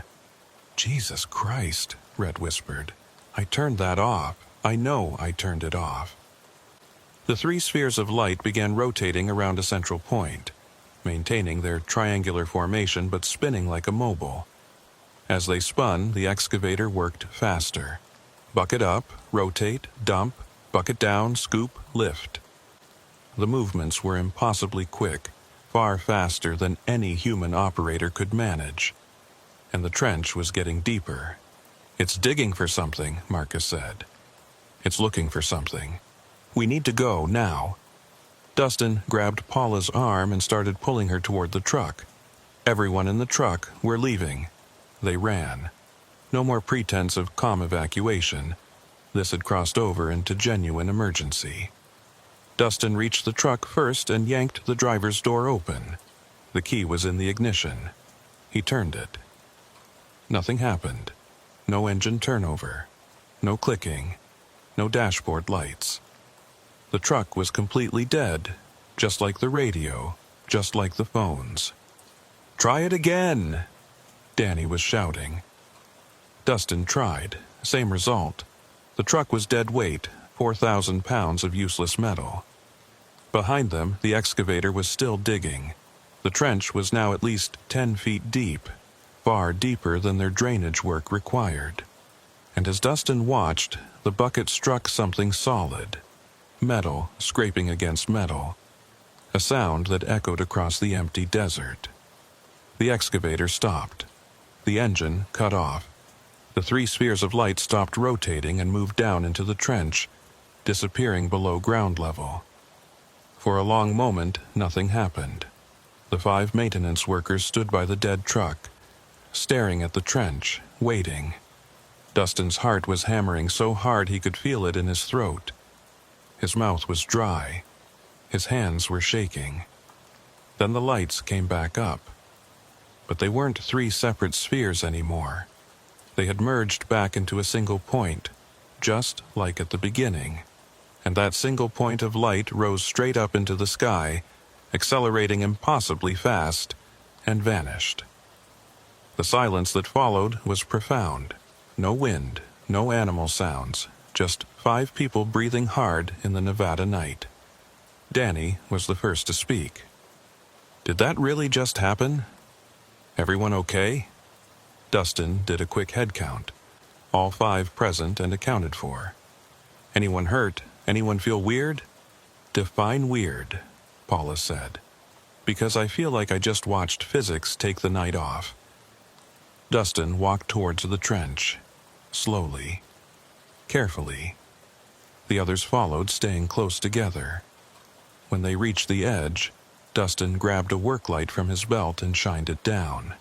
The trench was now 15 feet deep. At the bottom, partially exposed by the excavator's work, was something metallic. Not a pipe, not a utility conduit, not anything that should have been buried there. It was a perfect sphere, maybe 8 feet in diameter, smooth surface, no visible seams or markings. Made of some kind of metal that didn't reflect light the way it should. The beam from Dustin's flashlight seemed to be absorbed rather than bounced back. What the hell is that? Rhett had climbed down from the excavator and joined them at the edge. I don't know, but we didn't put it there. Should we report it? Dustin tried his radio again. This time it worked. Central, this is Maintenance 4. We have a situation in Zone 9. Unknown object discovered during excavation. Requesting immediate supervisor response and security. Over. Maintenance 4, Central copies. What type of unknown object? Over. Metallic sphere, approximately 8 feet diameter. Buried approximately 15 feet below surface. No identifying marks. No obvious function. Requesting, he paused. Should he mention the lights, the self-operating excavator, the dead electronics? Requesting full investigation team. Over. Copy Maintenance 4, hold your position, supervisor and security en route. ETA 20 minutes, over. They waited by the trench, none of them speaking much. Dustin kept his flashlight trained on the sphere, studying it. The surface wasn't completely smooth. Now that his eyes had adjusted, he could see faint patterns etched into the metal. Geometric designs, mathematical symbols maybe, or something that looked like mathematics but wasn't quite right. Paula crouched at the edge of the trench. How old do you think it is? No idea. I mean, we've been working at this depot for years. Someone would have found this by now if it was recent. This has to have been here for a long time. Marcus had his phone out, trying to take pictures. My camera won't focus on it. Look. He showed Dustin the screen. The images were all blurred, distorted, like the sphere was vibrating at high frequency, even though it looked perfectly still to the naked eye. Electromagnetic interference, Dustin suggested. Whatever that thing is made of, it's playing havoc with electronics. But the radios are working now. They're working because the lights are gone. Whatever was controlling them, he stopped. Was that really what he believed? That the lights had been controlling their equipment? That sounded insane. But what other explanation was there? The supervisor arrived at 2247, accompanied by 2 security vehicles. Laura Vickers was the night operations supervisor, a former Air Force logistics officer who'd been working at Hawthorne for 6 years. She took one look at the trench and immediately called for a full investigation team. "Nobody goes near that sphere until we know what it is," she ordered. "And nobody talks about this. Not to other crews, not to family, not to anyone. This is a potential security incident until proven otherwise." "Ma'am," Dustin said, "there's something else you should know. Before we found the sphere, there were lights, 3 of them hovering above this exact spot. He hesitated. How crazy was this going to sound? They seemed to be controlling the excavator, making it dig, like they were looking for this thing." Vickers' expression didn't change. "Did anyone else see these lights?" All 5 crew members raised their hands. "Did anyone get video or photos?" Marcus showed her his phone. "Tried, but the camera wouldn't focus. Everything came out distorted." Vickers took the phone, looked at the images, and handed it back. "I need all of you to write detailed reports. Everything you saw, everything you experienced, exact times if you can remember them. And I need you to understand that this information is now classified. You sign NDAs, you keep this to yourselves, or you find new jobs. Clear?" They nodded. They'd all signed security clearances when they started working at the depot. They knew the drill. The investigation team arrived at 2315.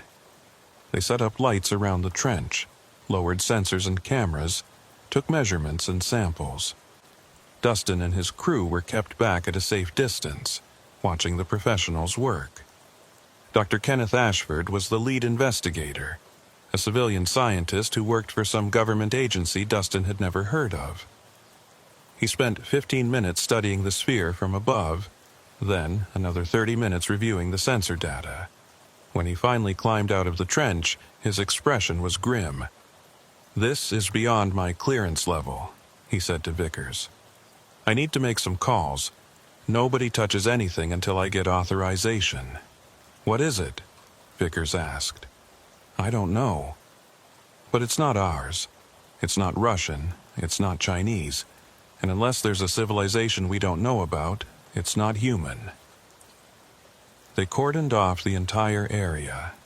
Yellow tape, security barriers, armed guards posted at 50-meter intervals. By midnight, Zone 9 had been declared a restricted access site, and everyone who'd been there during the discovery was confined to the depot's secure facility for debriefing. Dustin sat in an interview room for 3 hours, going over every detail with 2 men who didn't introduce themselves beyond Agent Morrison and Der Ellis. They wanted to know everything, what he'd seen, what he'd heard, what he'd felt. They asked the same questions multiple times, phrasing them differently, checking for inconsistencies.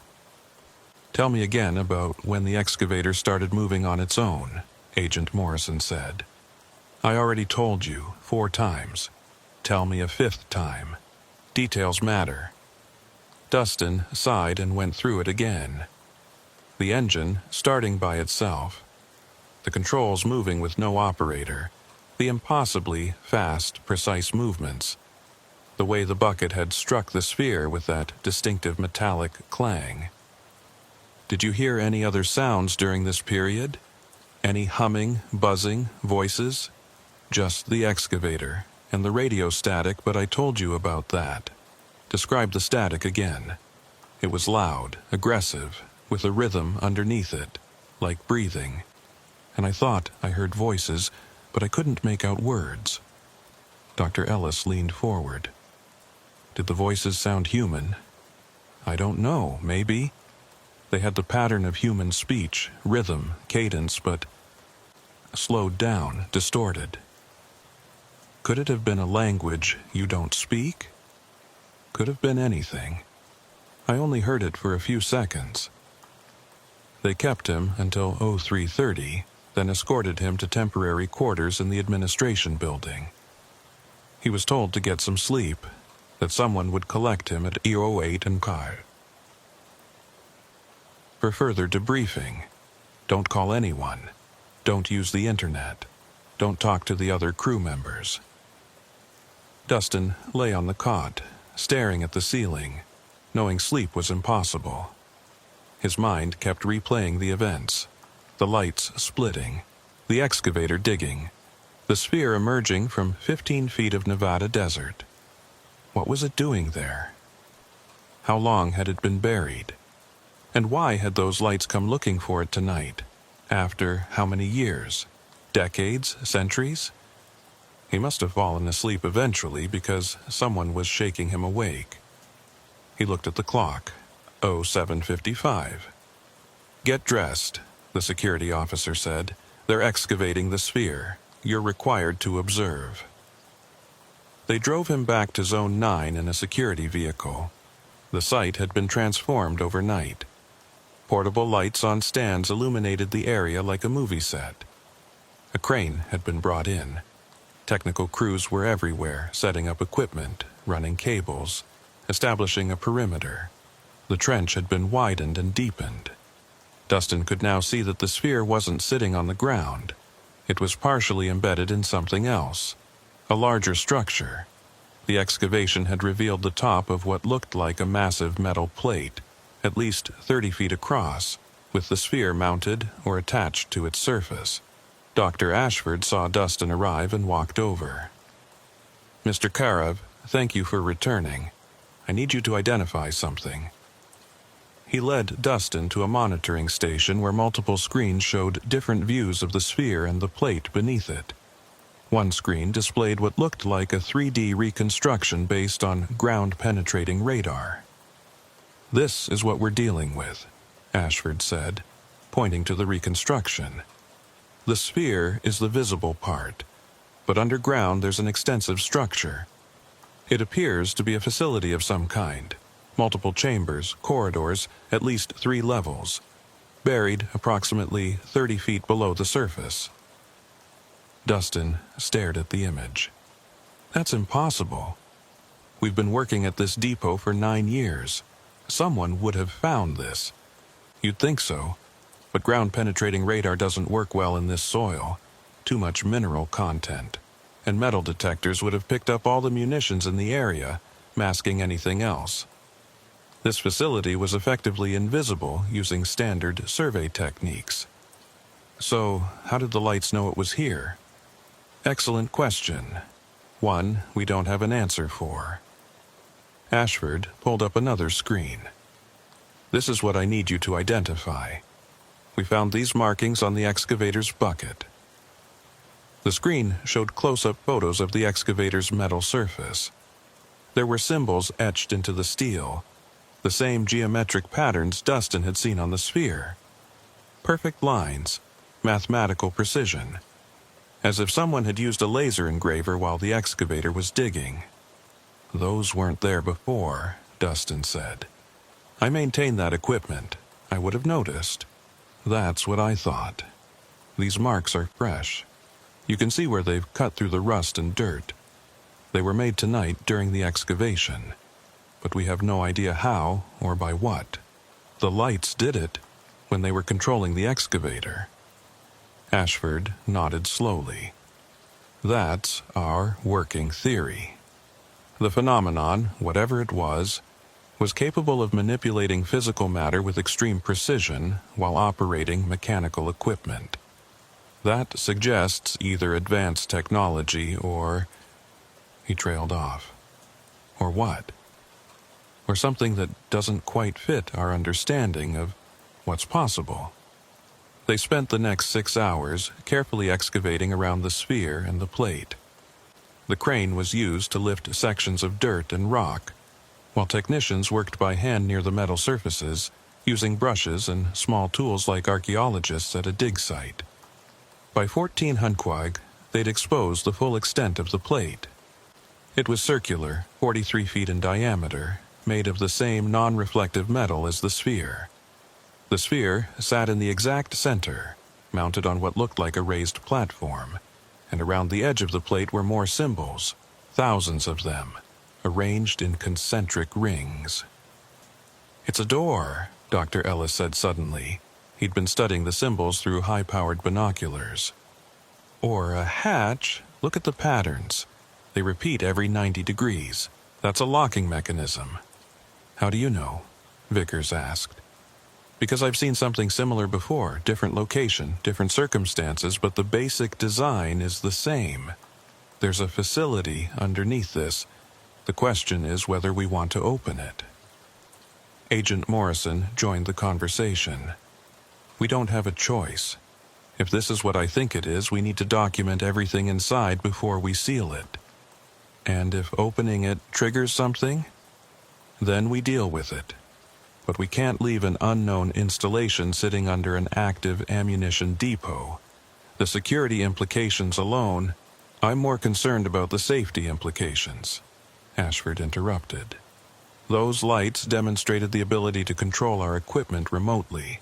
If there's more of that technology inside the facility, opening it could be extremely dangerous." They argued for another 30 minutes before finally reaching a decision. They would attempt to open the hatch, but only after establishing extensive safety protocols and evacuation procedures. And they would do it at night, when depot operations were minimal, to reduce the number of personnel at risk. Dustin was told to return to temporary quarters and wait. More debriefing would follow. More questions. More NDAs to sign. But as he was being led away, he looked back at the excavation site. The sphere sat in the center of the exposed plate, catching the afternoon sun. And for just a moment, so brief he almost thought he imagined it, the sphere pulsed. A single flash of light, white and bright. Nobody else seemed to have noticed. The technicians kept working. The security guards kept watching. The scientists kept debating. But Dustin had seen it. And he knew with absolute certainty that whatever was inside that facility was aware of them, watching them, waiting. They assembled the entry team at 22 odd. 8 people. Agent Morrison and Dr. Ellis from the investigation team. Dr. Ashford as the scientific lead. 2 security specialists named Rivers and Costa. A structural engineer named Yao. A communications technician named Foster. And, surprisingly, Dustin. "Why me?" Dustin had asked when he was informed he'd be part of the team. "Because you were there when it started," Morrison said. "You saw the lights. You experienced the phenomenon firsthand. If something similar happens inside the facility, you might recognize it before the rest of us do. That's not reassuring. It's not meant to be. This is a volunteer assignment, Mr. Karev. You can decline if you want." Dustin thought about it for maybe 10 seconds. He could walk away, let the professionals handle it, go back to his normal life of fixing generators and replacing hydraulic lines. Safe, predictable, boring.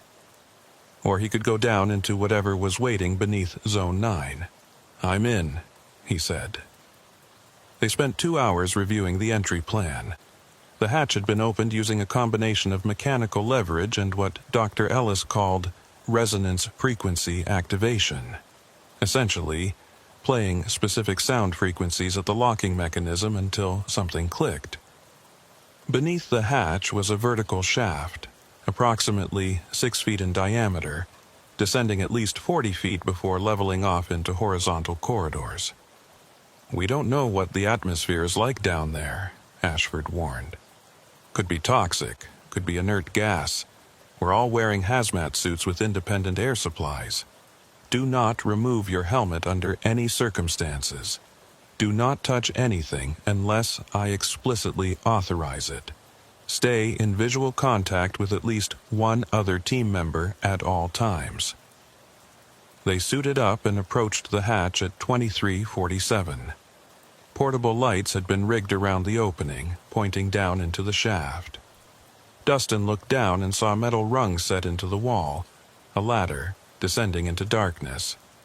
Rivers went first, being the most experienced in tactical entry. Then Costa, then Ashford, Ellis, Morrison, Yao, Foster, and finally Dustin. The latter was solid, well-maintained despite its apparent age. The metal was cool under his gloved hands, and he could feel the rungs vibrating slightly.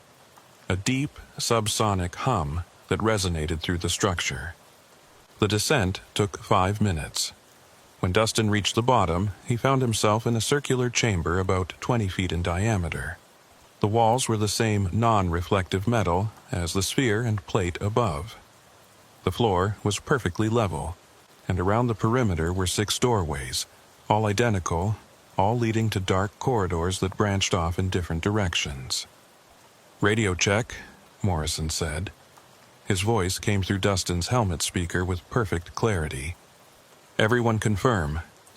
They went around the circle. All 8 team members checked in. Communications were working, at least for now.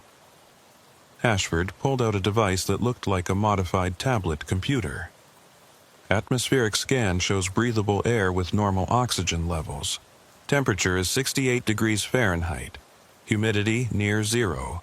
No radiation above background. No biological agents detected. "Any electromagnetic anomalies?" Ellis asked. "That's the weird part. EM readings are completely flat. 0 electromagnetic activity. Like we're inside a Faraday cage, but more absolute. I'm not even getting radio interference from our own equipment." Rivers stepped toward one of the doorways and shined his light down the corridor. "These passages all look identical. How do we know which way to go?"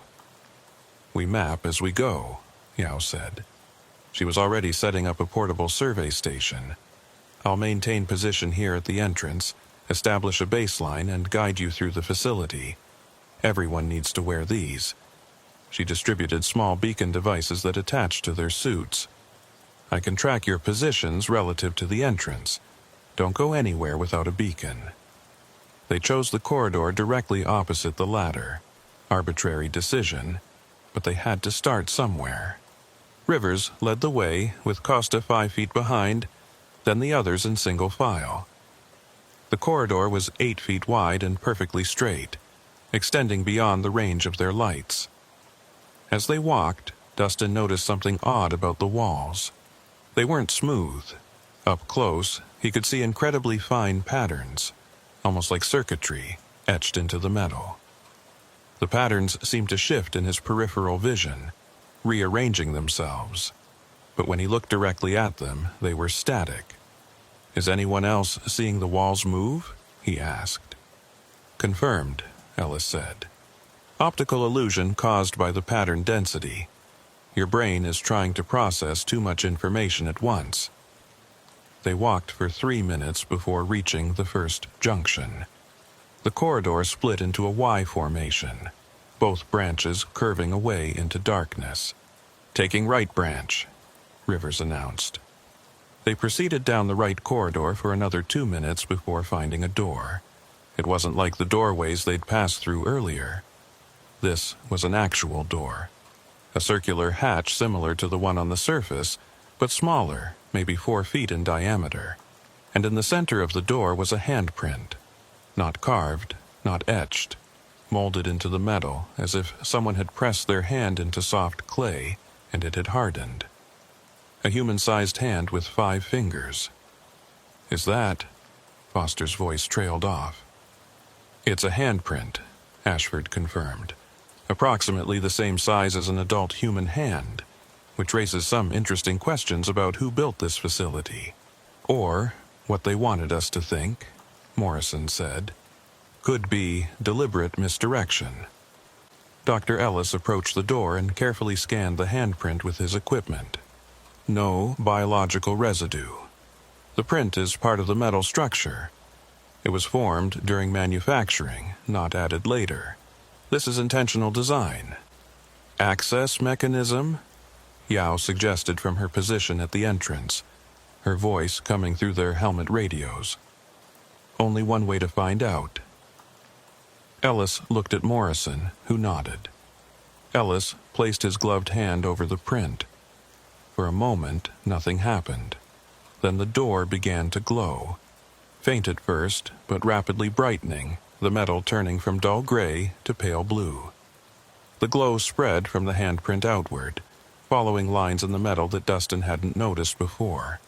Circuitry, maybe, or something like it. The lines traced complex patterns across the door's surface, all converging at the center. The door started to open. Not sliding or swinging, the metal was liquefying, flowing away from the center like water running down a drain. Within seconds, the circular hatch had completely dissolved, leaving a dark opening beyond. What the hell? Costa had his weapon raised, though Dustin wasn't sure what good a firearm would do against liquefying metal. "No one panic," Morrison ordered. "Ashford, analysis? The metal appears to have transitioned to a non-solid state. Possibly a form of programmed matter that can shift between states based on specific triggers. The handprint must have activated the transition sequence. Can we reverse it? Close the door? Unknown. But I'd like to find out." Ashford approached the opening and shined his light through. "There's a chamber on the other side. Large. Maybe 50 feet across. And there's light coming from somewhere. I can see illumination, but no obvious source." They entered the chamber one by one, weapons and instruments ready. The space was larger than Ashford had estimated, closer to 80 feet in diameter, with a domed ceiling that rose 30 feet above the floor. And he was right about the light. The entire chamber was softly illuminated, as if the walls themselves were glowing. In the center of the chamber was a pillar, 8 feet tall, 3 feet in diameter, made of the same metal as everything else, and hovering above the pillar, rotating slowly, was a sphere identical to the one they'd found on the surface. "We've found the control center," Ellis said quietly. "Or the heart of the facility. Or both." Ashford approached the pillar carefully, scanning as he went. "The sphere is generating the electromagnetic field I detected earlier. Low intensity, but highly focused. It's also producing the light in this chamber, some kind of luminescence effect in the wall material triggered by the field." "What's it controlling?" Morrison asked. "If I had to guess, everything. This facility is a machine, and this is the processor." Dustin was studying the pillar when he noticed something that made his blood run cold. There were marks on the metal, scratches. Dozens of them, all around the base of the pillar.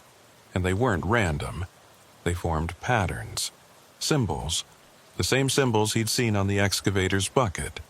And one of them was fresh. "Ashford," Dustin said, "look at this." The scientist came over and examined the marks. His expression behind the faceplate was grim. "These are recent. Within the last few hours. Something has been here, in this chamber, while we were excavating above. How is that possible? We've been here the whole time." "Not the whole time. Remember when you went back to quarters? Between 0330 and 08 o'clock? 5 hours when this chamber was accessible but unobserved. You're saying something came down here? Past all our security? Past the armed guards? I'm saying these marks weren't here yesterday and they are here now. Which means..." The sphere stopped rotating. Everyone froze. The sphere hung motionless above the pillar, no longer spinning. And then it began to descend, lowering itself toward the pillar's surface. "Back up," Morrison ordered. "Everyone out of the chamber, now." They didn't argue. The team retreated toward the entrance, keeping their eyes on the sphere. It touched the pillar, and the moment it made contact, everything changed. The walls began to shift. Not moving. Transforming. The patterns etched into the metal started rearranging themselves, flowing like liquid, forming new configurations. The soft illumination intensified, becoming harsh and white. and the subsonic hum that had been present since they entered the facility suddenly spiked into audibility, a deep, resonant tone that Dustin felt in his chest. "Yow, we're coming out," Morrison shouted into his radio. "Prepare for emergency evacuation." "Copy that." Yow's voice was broken by static. "But we have a problem. The entrance ladder is—" Her words dissolved into noise. They ran. Single file. Back through the doorway that was no longer liquefied but had resolidified behind them. Down the corridor toward the junction. Costa was leading now, Rivers taking rear guard, making sure no one fell behind. They reached the junction and took the left path, back toward the entrance chamber. But when they got there, something was wrong. The ladder was gone. Not removed, not damaged, simply not there.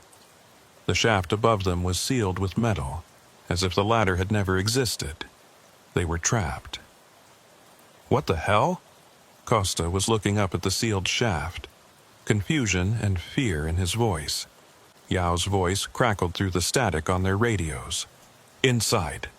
The facility is sealing, can't maintain." Then her signal cut out completely. Morrison tried his radio. Nothing but static. The same breathing rhythm static Dustin had heard when the lights appeared above the excavation site. "We're being locked in," Ellis said. "The facility is responding to our presence. It's treating us as, I don't know, intruders, threats, or samples," Ashford added quietly. "Specimens to be studied." The 6 doorways around the entrance chamber all began to glow. The same pale blue light they'd seen on the door in the corridor. And through each doorway, Dustin could see shapes moving. Not human shapes. Too angular. Too many limbs. They were surrounded. Rivers and Costa immediately took defensive positions, weapons trained on the doorways. But Morrison raised his hand. "Hold fire. We don't know what we're dealing with. Let's not make this worse." "Worse than being trapped underground with unknown hostiles?" Costa's voice was tight with tension. "Yes. Much worse. If these entities wanted us dead, we'd already be dead. They sealed us in. They're in control, which means they want something from us." The shapes in the doorways didn't advance. They stayed in the corridors, just at the edge of visibility. Dustin tried to focus on one, tried to see details, but his eyes kept sliding off it, like looking at the wall patterns earlier. His brain couldn't quite process what it was seeing. The sphere from the control chamber emerged from one of the doorways. It floated into the entrance chamber, still glowing with that pale blue light, and positioned itself in the center of the room. The shapes in the doorways moved closer, but still didn't enter. Then the sphere split. Just like the lights above the excavation. One moment it was a single sphere. The next moment it was 3 arranged in a triangular formation, each one identical. "It's communicating," Ellis said. "The division pattern. It's showing us what happened on the surface.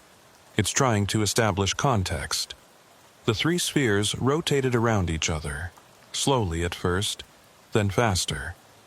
As they spun, the chamber's illumination began to pulse in rhythm, and Dustin realized he could feel the pulse, not just see it, but feel it, in his bones, in his teeth, like the chamber itself had become a giant speaker, and they were standing inside the sound. Images began to form in the air between the 3 spheres. Not solid images, more like projections, but 3-dimensional, rendered in light. Dustin saw the desert surface, the excavation site, the trench. Then the perspective shifted, pulling back, rising up until they were looking down at Hawthorne Army Depot from high altitude. And there were more spheres, dozens of them, scattered across the depot's grounds, each one marking a location. Underground facilities just like this one, all connected, all part of a massive network that extended beneath the entire depot. "Jesus Christ," Morrison whispered. "There isn't just one facility. there are dozens, maybe hundreds. The image shifted again, time was reversing, the depot disappeared. The buildings, the bunkers, the roads, all gone. They were looking at empty desert, then further back, the landscape changed. Less arid, more vegetation. A river where no river existed today. The spheres showed them the facility being built, not by humans, by the shapes that were still watching from the doorways. Dustin could see them more clearly in the projection. They were mechanical, definitely, but biological too. Hybrid entities that combined aspects of both. And they were building the network of chambers and corridors, installing the spheres, programming the systems. Then the image jumped forward in time. Humans appeared. Not modern humans. These looked like prehistoric people, hunter-gatherers, moving across the landscape in small groups. They were avoiding the areas where the facilities had been built, as if they could sense that something was wrong with those locations, as if instinct told them to stay away. But over time, that instinct faded. Generations passed. The humans forgot why certain areas were forbidden. They built settlements, traded routes.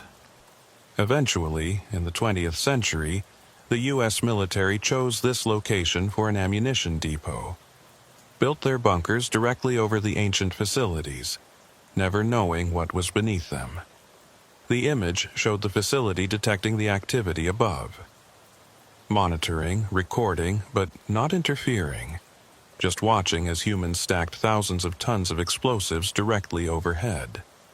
Then, recently, the image showed a date. April 17, 2019, something changed.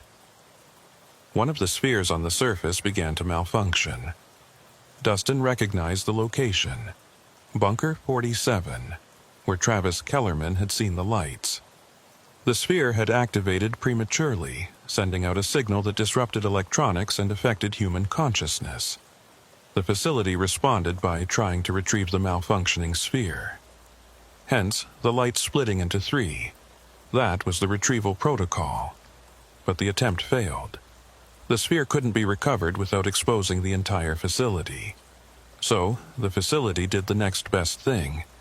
It adapted its protocols.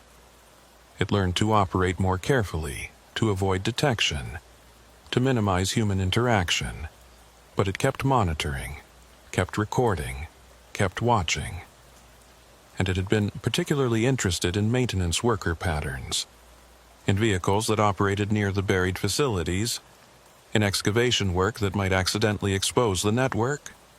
Which is why, when Rhett's excavator started digging in Zone 9, the facility responded immediately, took control of the equipment, guided the excavation to the precise location where the access sphere was buried, made sure it was found.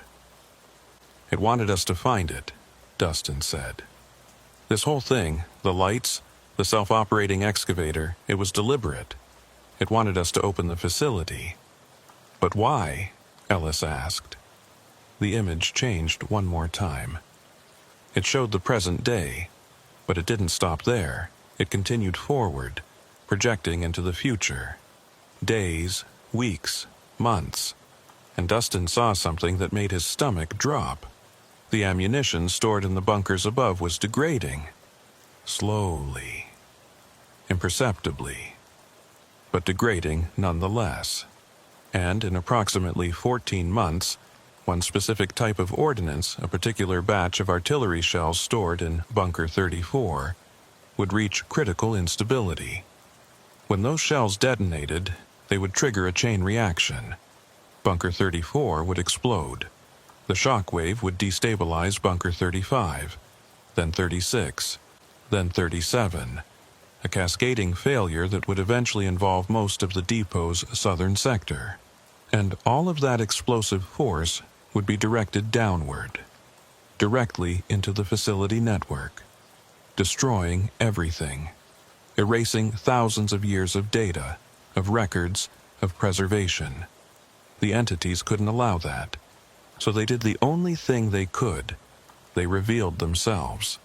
made contact, brought humans down into the facility so they could understand the threat. "It's asking for help," Ashford said, "or warning us, or both." The three spheres merged back into one. The projection faded. The shapes in the doorways stepped forward, fully entering the chamber for the first time. Dustin finally got a clear look at them. They were about 7 feet tall, built on a roughly humanoid template. 2 legs, 2 arms, a head, but clearly not human. The proportions were wrong. The limbs had too many joints. The torso was too long.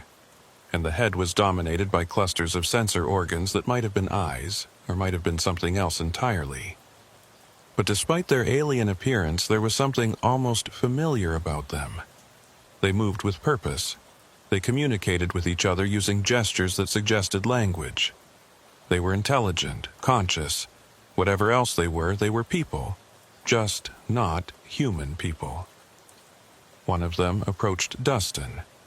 Not threatening, just curious. It tilted its head, studying him the way he'd been studying the facility's architecture. Then it raised one of its hands, 3 fingers, 1 thumb, perfectly functional, and pointed up. The meaning was clear. They needed to go back to the surface. They needed to report what they'd found. They needed to convince the humans above that the ammunition had to be moved, that the depot's southern sector had to be decommissioned, that the facility network had to be protected. "Will they let us leave?" Costa asked Morrison. The lead entity seemed to understand the question. It moved to the center of the chamber, where the entrance shaft had been sealed. It placed its hand on the metal. The same blue glow spread from the point of contact, and the metal began to liquefy. Within seconds, the shaft was open again. The ladder was back, extending upward towards the surface. "I think that's our answer," Morrison said. "We're free to go." They climbed, one by one, moving quickly but carefully. As Dustin ascended, he looked back down at the chamber one last time. The entities were standing in a circle, watching them leave. The sphere hovered above them, pulsing softly with blue light.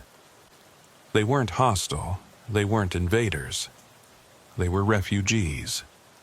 Survivors of something that had happened long before humans existed. And they'd been hiding here beneath the Nevada desert, maintaining their facility network, preserving their knowledge, hoping that whatever had destroyed their civilization wouldn't find them here.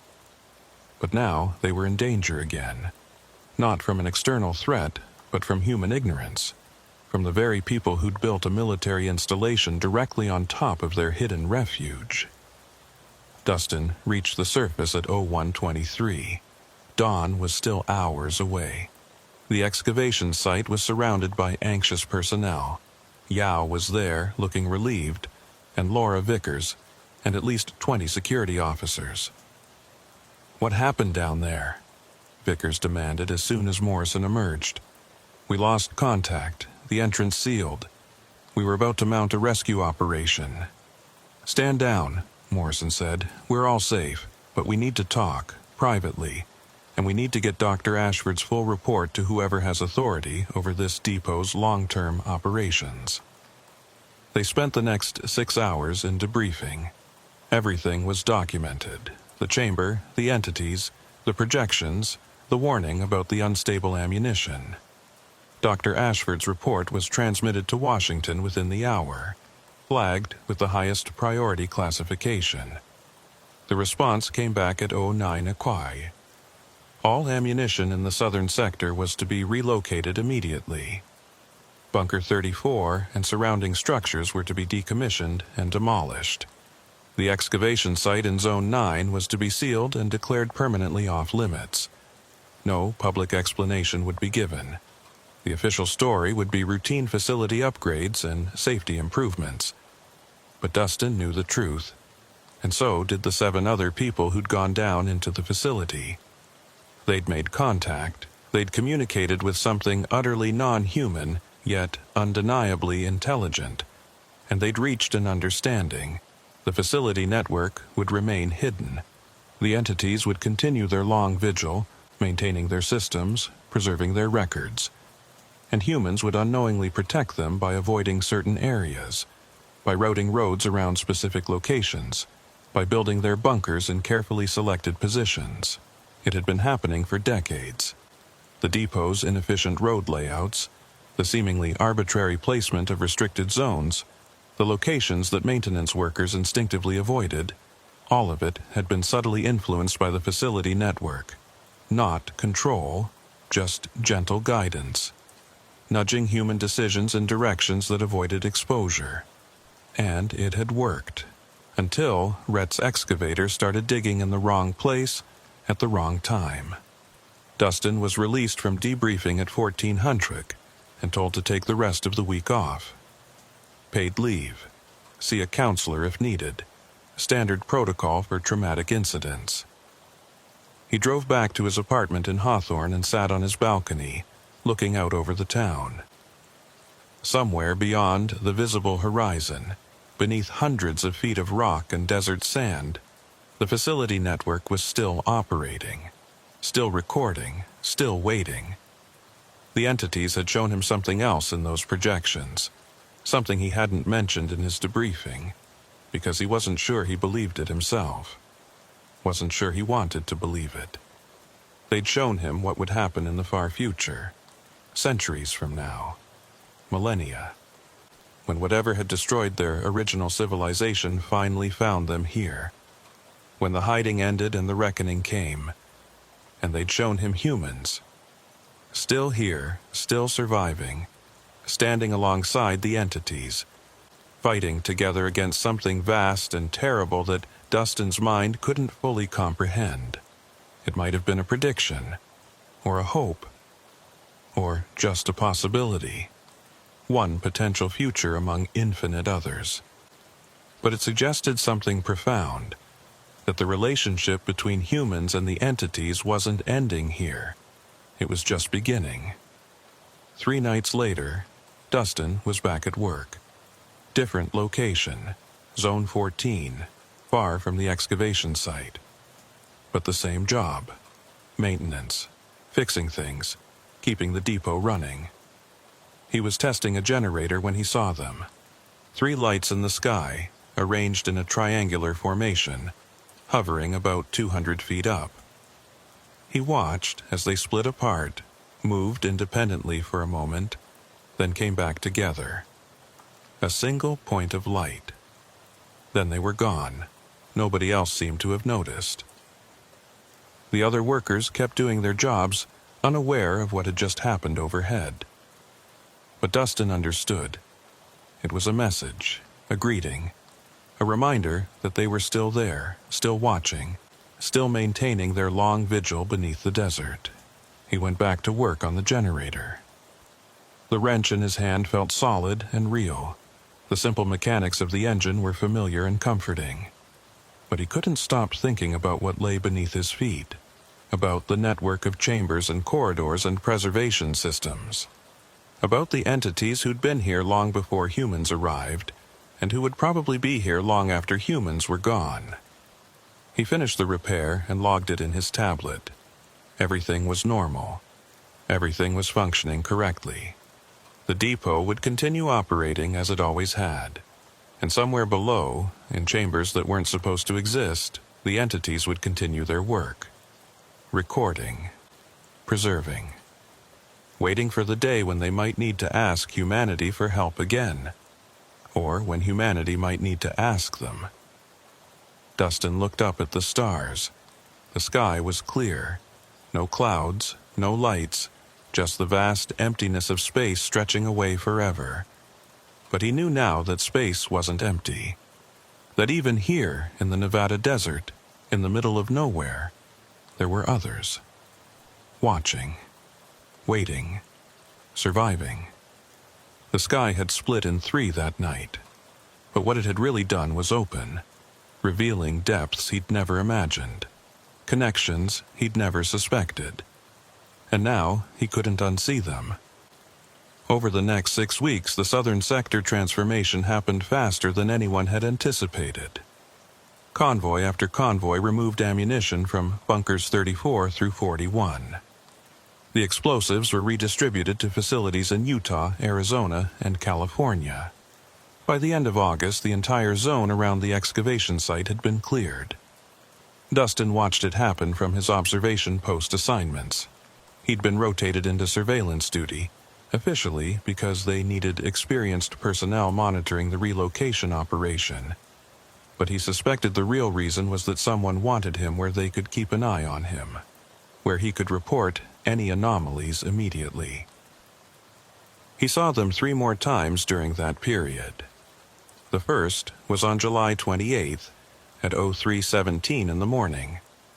A single light appeared over the now empty Bunker 36, hovered for exactly 90 seconds, then split into 3. The 3 lights performed a complex pattern, weaving through the air like they were tracing some invisible geometric form, then merged back together and descended straight down through the roof of the bunker. Dustin reported it immediately. An investigation team arrived within the hour and found subtle changes inside the bunker. Equipment had been moved, not by much, but precisely repositioned. Security footage showed nothing. 23 seconds of missing recording, just like the convoy incident. The second sighting was on August 4th. This time it wasn't at the depot. Dustin had driven into Hawthorne town for supplies when he saw them. 3 lights in perfect formation, moving slowly across the sky from east to west. He pulled over and watched. Other people noticed too. He heard car doors opening, voices calling out, phones being raised to capture video. But when he checked his own phone, the camera wouldn't focus. Every image came out blurred, distorted, just like Marcus's photos from that first night. The lights passed overhead and disappeared beyond the western mountains. The local news ran a story the next day about a meteor sighting, but Dustin knew better. The entities were conducting surveys, maybe checking for other potential exposure risks, other locations where human activity might threaten their facilities. The third sighting happened on August 19th, and this one was different. Dustin was working late at the maintenance yard, finishing paperwork from the day's repairs. Everyone else had gone home. The yard was quiet, just the hum of security lights and the distant sound of night insects. He stepped outside for some air and immediately felt it, that same subsonic vibration he'd experienced in the underground facility. The feeling of standing on top of something vast and active. He looked up and saw a single light descending toward the yard. Not fast, not threatening, just lowering itself carefully, deliberately, until it hovered about 30 feet above the ground, directly over the maintenance building. Dustin's first instinct was to run, to call security, to report the incident. But something stopped him. The light wasn't behaving like the others. It wasn't splitting, wasn't moving in patterns. It was just waiting. He stood there, watching it, and realized it was waiting for him specifically. "What do you want?" he said aloud, feeling ridiculous talking to a ball of light. The sphere descended further. 20 feet, 15 feet, 10 feet. Close enough now that Dustin could see it wasn't solid. It was made of something that looked like dense clouds of luminous particles, swirling internally, constantly rearranging themselves into new configurations. And then it showed him something. Not a projection this time. This was different. The images appeared directly in his mind, bypassing his eyes entirely. He saw the facility network as it truly was, not just the chambers and corridors he'd explored, but the full extent of it. Hundreds of installation sites spread across Nevada, Utah, parts of California and Arizona. A preservation network that covered thousands of square miles, all of it hidden beneath military bases, protected lands, remote desert areas where humans rarely went. He saw how long they'd been there. Not thousands of years, tens of thousands. The entities had arrived during the last ice age, when this desert was grassland and megafauna still roamed North America. They'd built their facilities deep underground, far from the primitive humans who were just beginning to spread across the continent. And he saw why they'd come. They were refugees, yes, but not from war or natural disaster. They were refugees from time itself. Their civilization had achieved something humans hadn't even theorized yet.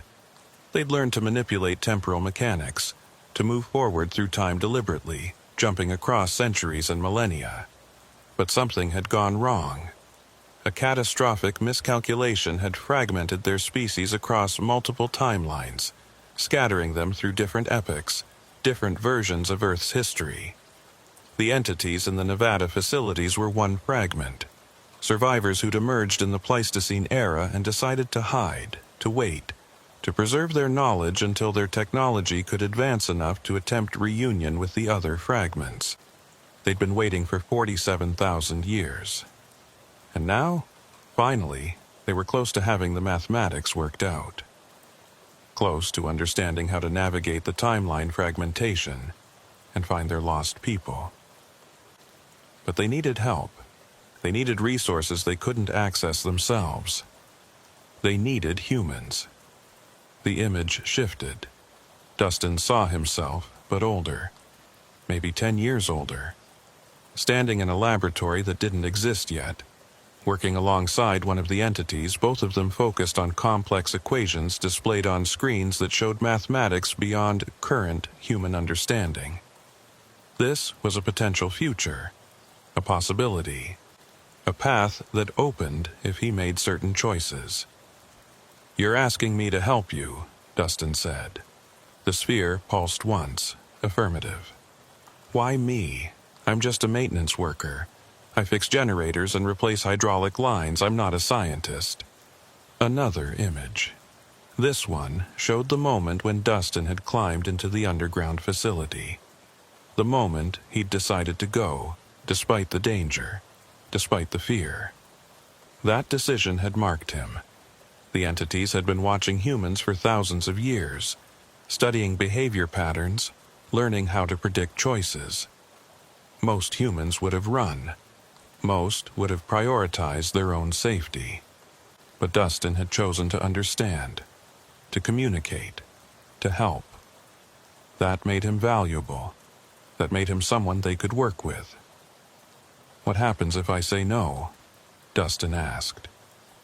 The sphere showed him another future. This one had no laboratories, no collaboration. Just Dustin going back to his normal life, fixing equipment, never speaking about what he'd seen. The entities would continue alone, working through their calculations slowly, carefully. It would take them another century, maybe 2. But eventually they'd solve it. They'd find their lost fragments, and they'd leave. And humanity would never know what they'd missed, what they could have learned, what partnership they could have formed. And if I say yes? A third future, more complex, harder to parse. But Dustin saw glimpses, breakthroughs in physics, new technologies, human civilization advancing faster than any current projection suggested. But also complications, conflicts, people who feared the entities who wanted them destroyed, political machinations, corporate interests, the military-industrial complex trying to weaponize the technology. It wouldn't be easy, it wouldn't be safe, but it would be extraordinary. "I need time to think about this," Dustin said. The sphere pulsed twice. Understanding, agreement. It began to rise, pulling away from the maintenance yard, ascending back into the night sky. When it reached about 200 feet, it split into 3. The 3 lights performed that same weaving pattern he'd seen before. And now he understood what it was. Not random movement, a signature, a way of saying, "This is us, this is real, remember this." Then they merged back together and vanished. Dustin stood in the empty yard for a long time, processing what he'd just experienced. an invitation, an offer of partnership, a chance to be part of something that transcended normal human experience. He thought about calling Morrison, reporting the contact, but something stopped him. This felt personal, private. The entities had come to him specifically bypassing official channels, bypassing the investigation team. They were asking him to make a choice as an individual, not as a depot employee or a security asset. He went back inside and finished his paperwork, filed his reports, locked up the maintenance building and drove home through the dark Nevada night. His apartment felt small and ordinary after what he'd just seen. After the visions of possible futures, the normal walls and furniture seemed almost absurd in their mundane solidity. He made coffee and sat by the window, watching the sky. Dawn was still 2 hours away. He had time to think. By the time the sun rose, he'd made his decision. He called Morrison at 06:30. "I need to talk to you. In person. Not at the depot." They met at a diner in Hawthorne at 07:00. Morrison looked exhausted. The relocation operation had been running him ragged, but he listened carefully as Dustin described the contact, the visions, the offer. "They're asking you to be a liaison," Morrison said when Dustin finished. "An interface between their species and ours. That's not a small thing." "I know. It's also not something you can do alone. If you're serious about this, we need to bring in resources. Scientists, linguists, people who can actually understand the mathematics and physics they're working with." "Will the government allow that?" Morrison smiled grimly. "The government doesn't have a choice. The entities are here whether we like it or not. We can either work with them or pretend they don't exist. And pretending didn't work out so well, did it? So, what happens now? Now, we establish formal contact protocols. We set up a research division. Classified, of course, but properly funded and staffed. We bring in the best minds we can find, people who can handle the knowledge without freaking out. And we start learning." Morrison leaned forward. "But understand something, Karev. This changes everything. Your life, your career, your future. Once you step into this role, there's no going back to normal maintenance work." "I know," Dustin said. And he did. He'd known it the moment he'd climbed down that ladder into the underground facility. Known it when he'd seen the entities standing in their circle, watching him. Known it when the sphere had shown him those possible futures. Some doors, once opened, couldn't be closed.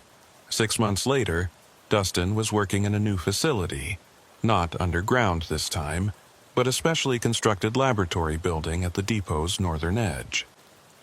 The official designation was Advanced Materials Research Division, which was technically true, but wildly understated the actual work being done.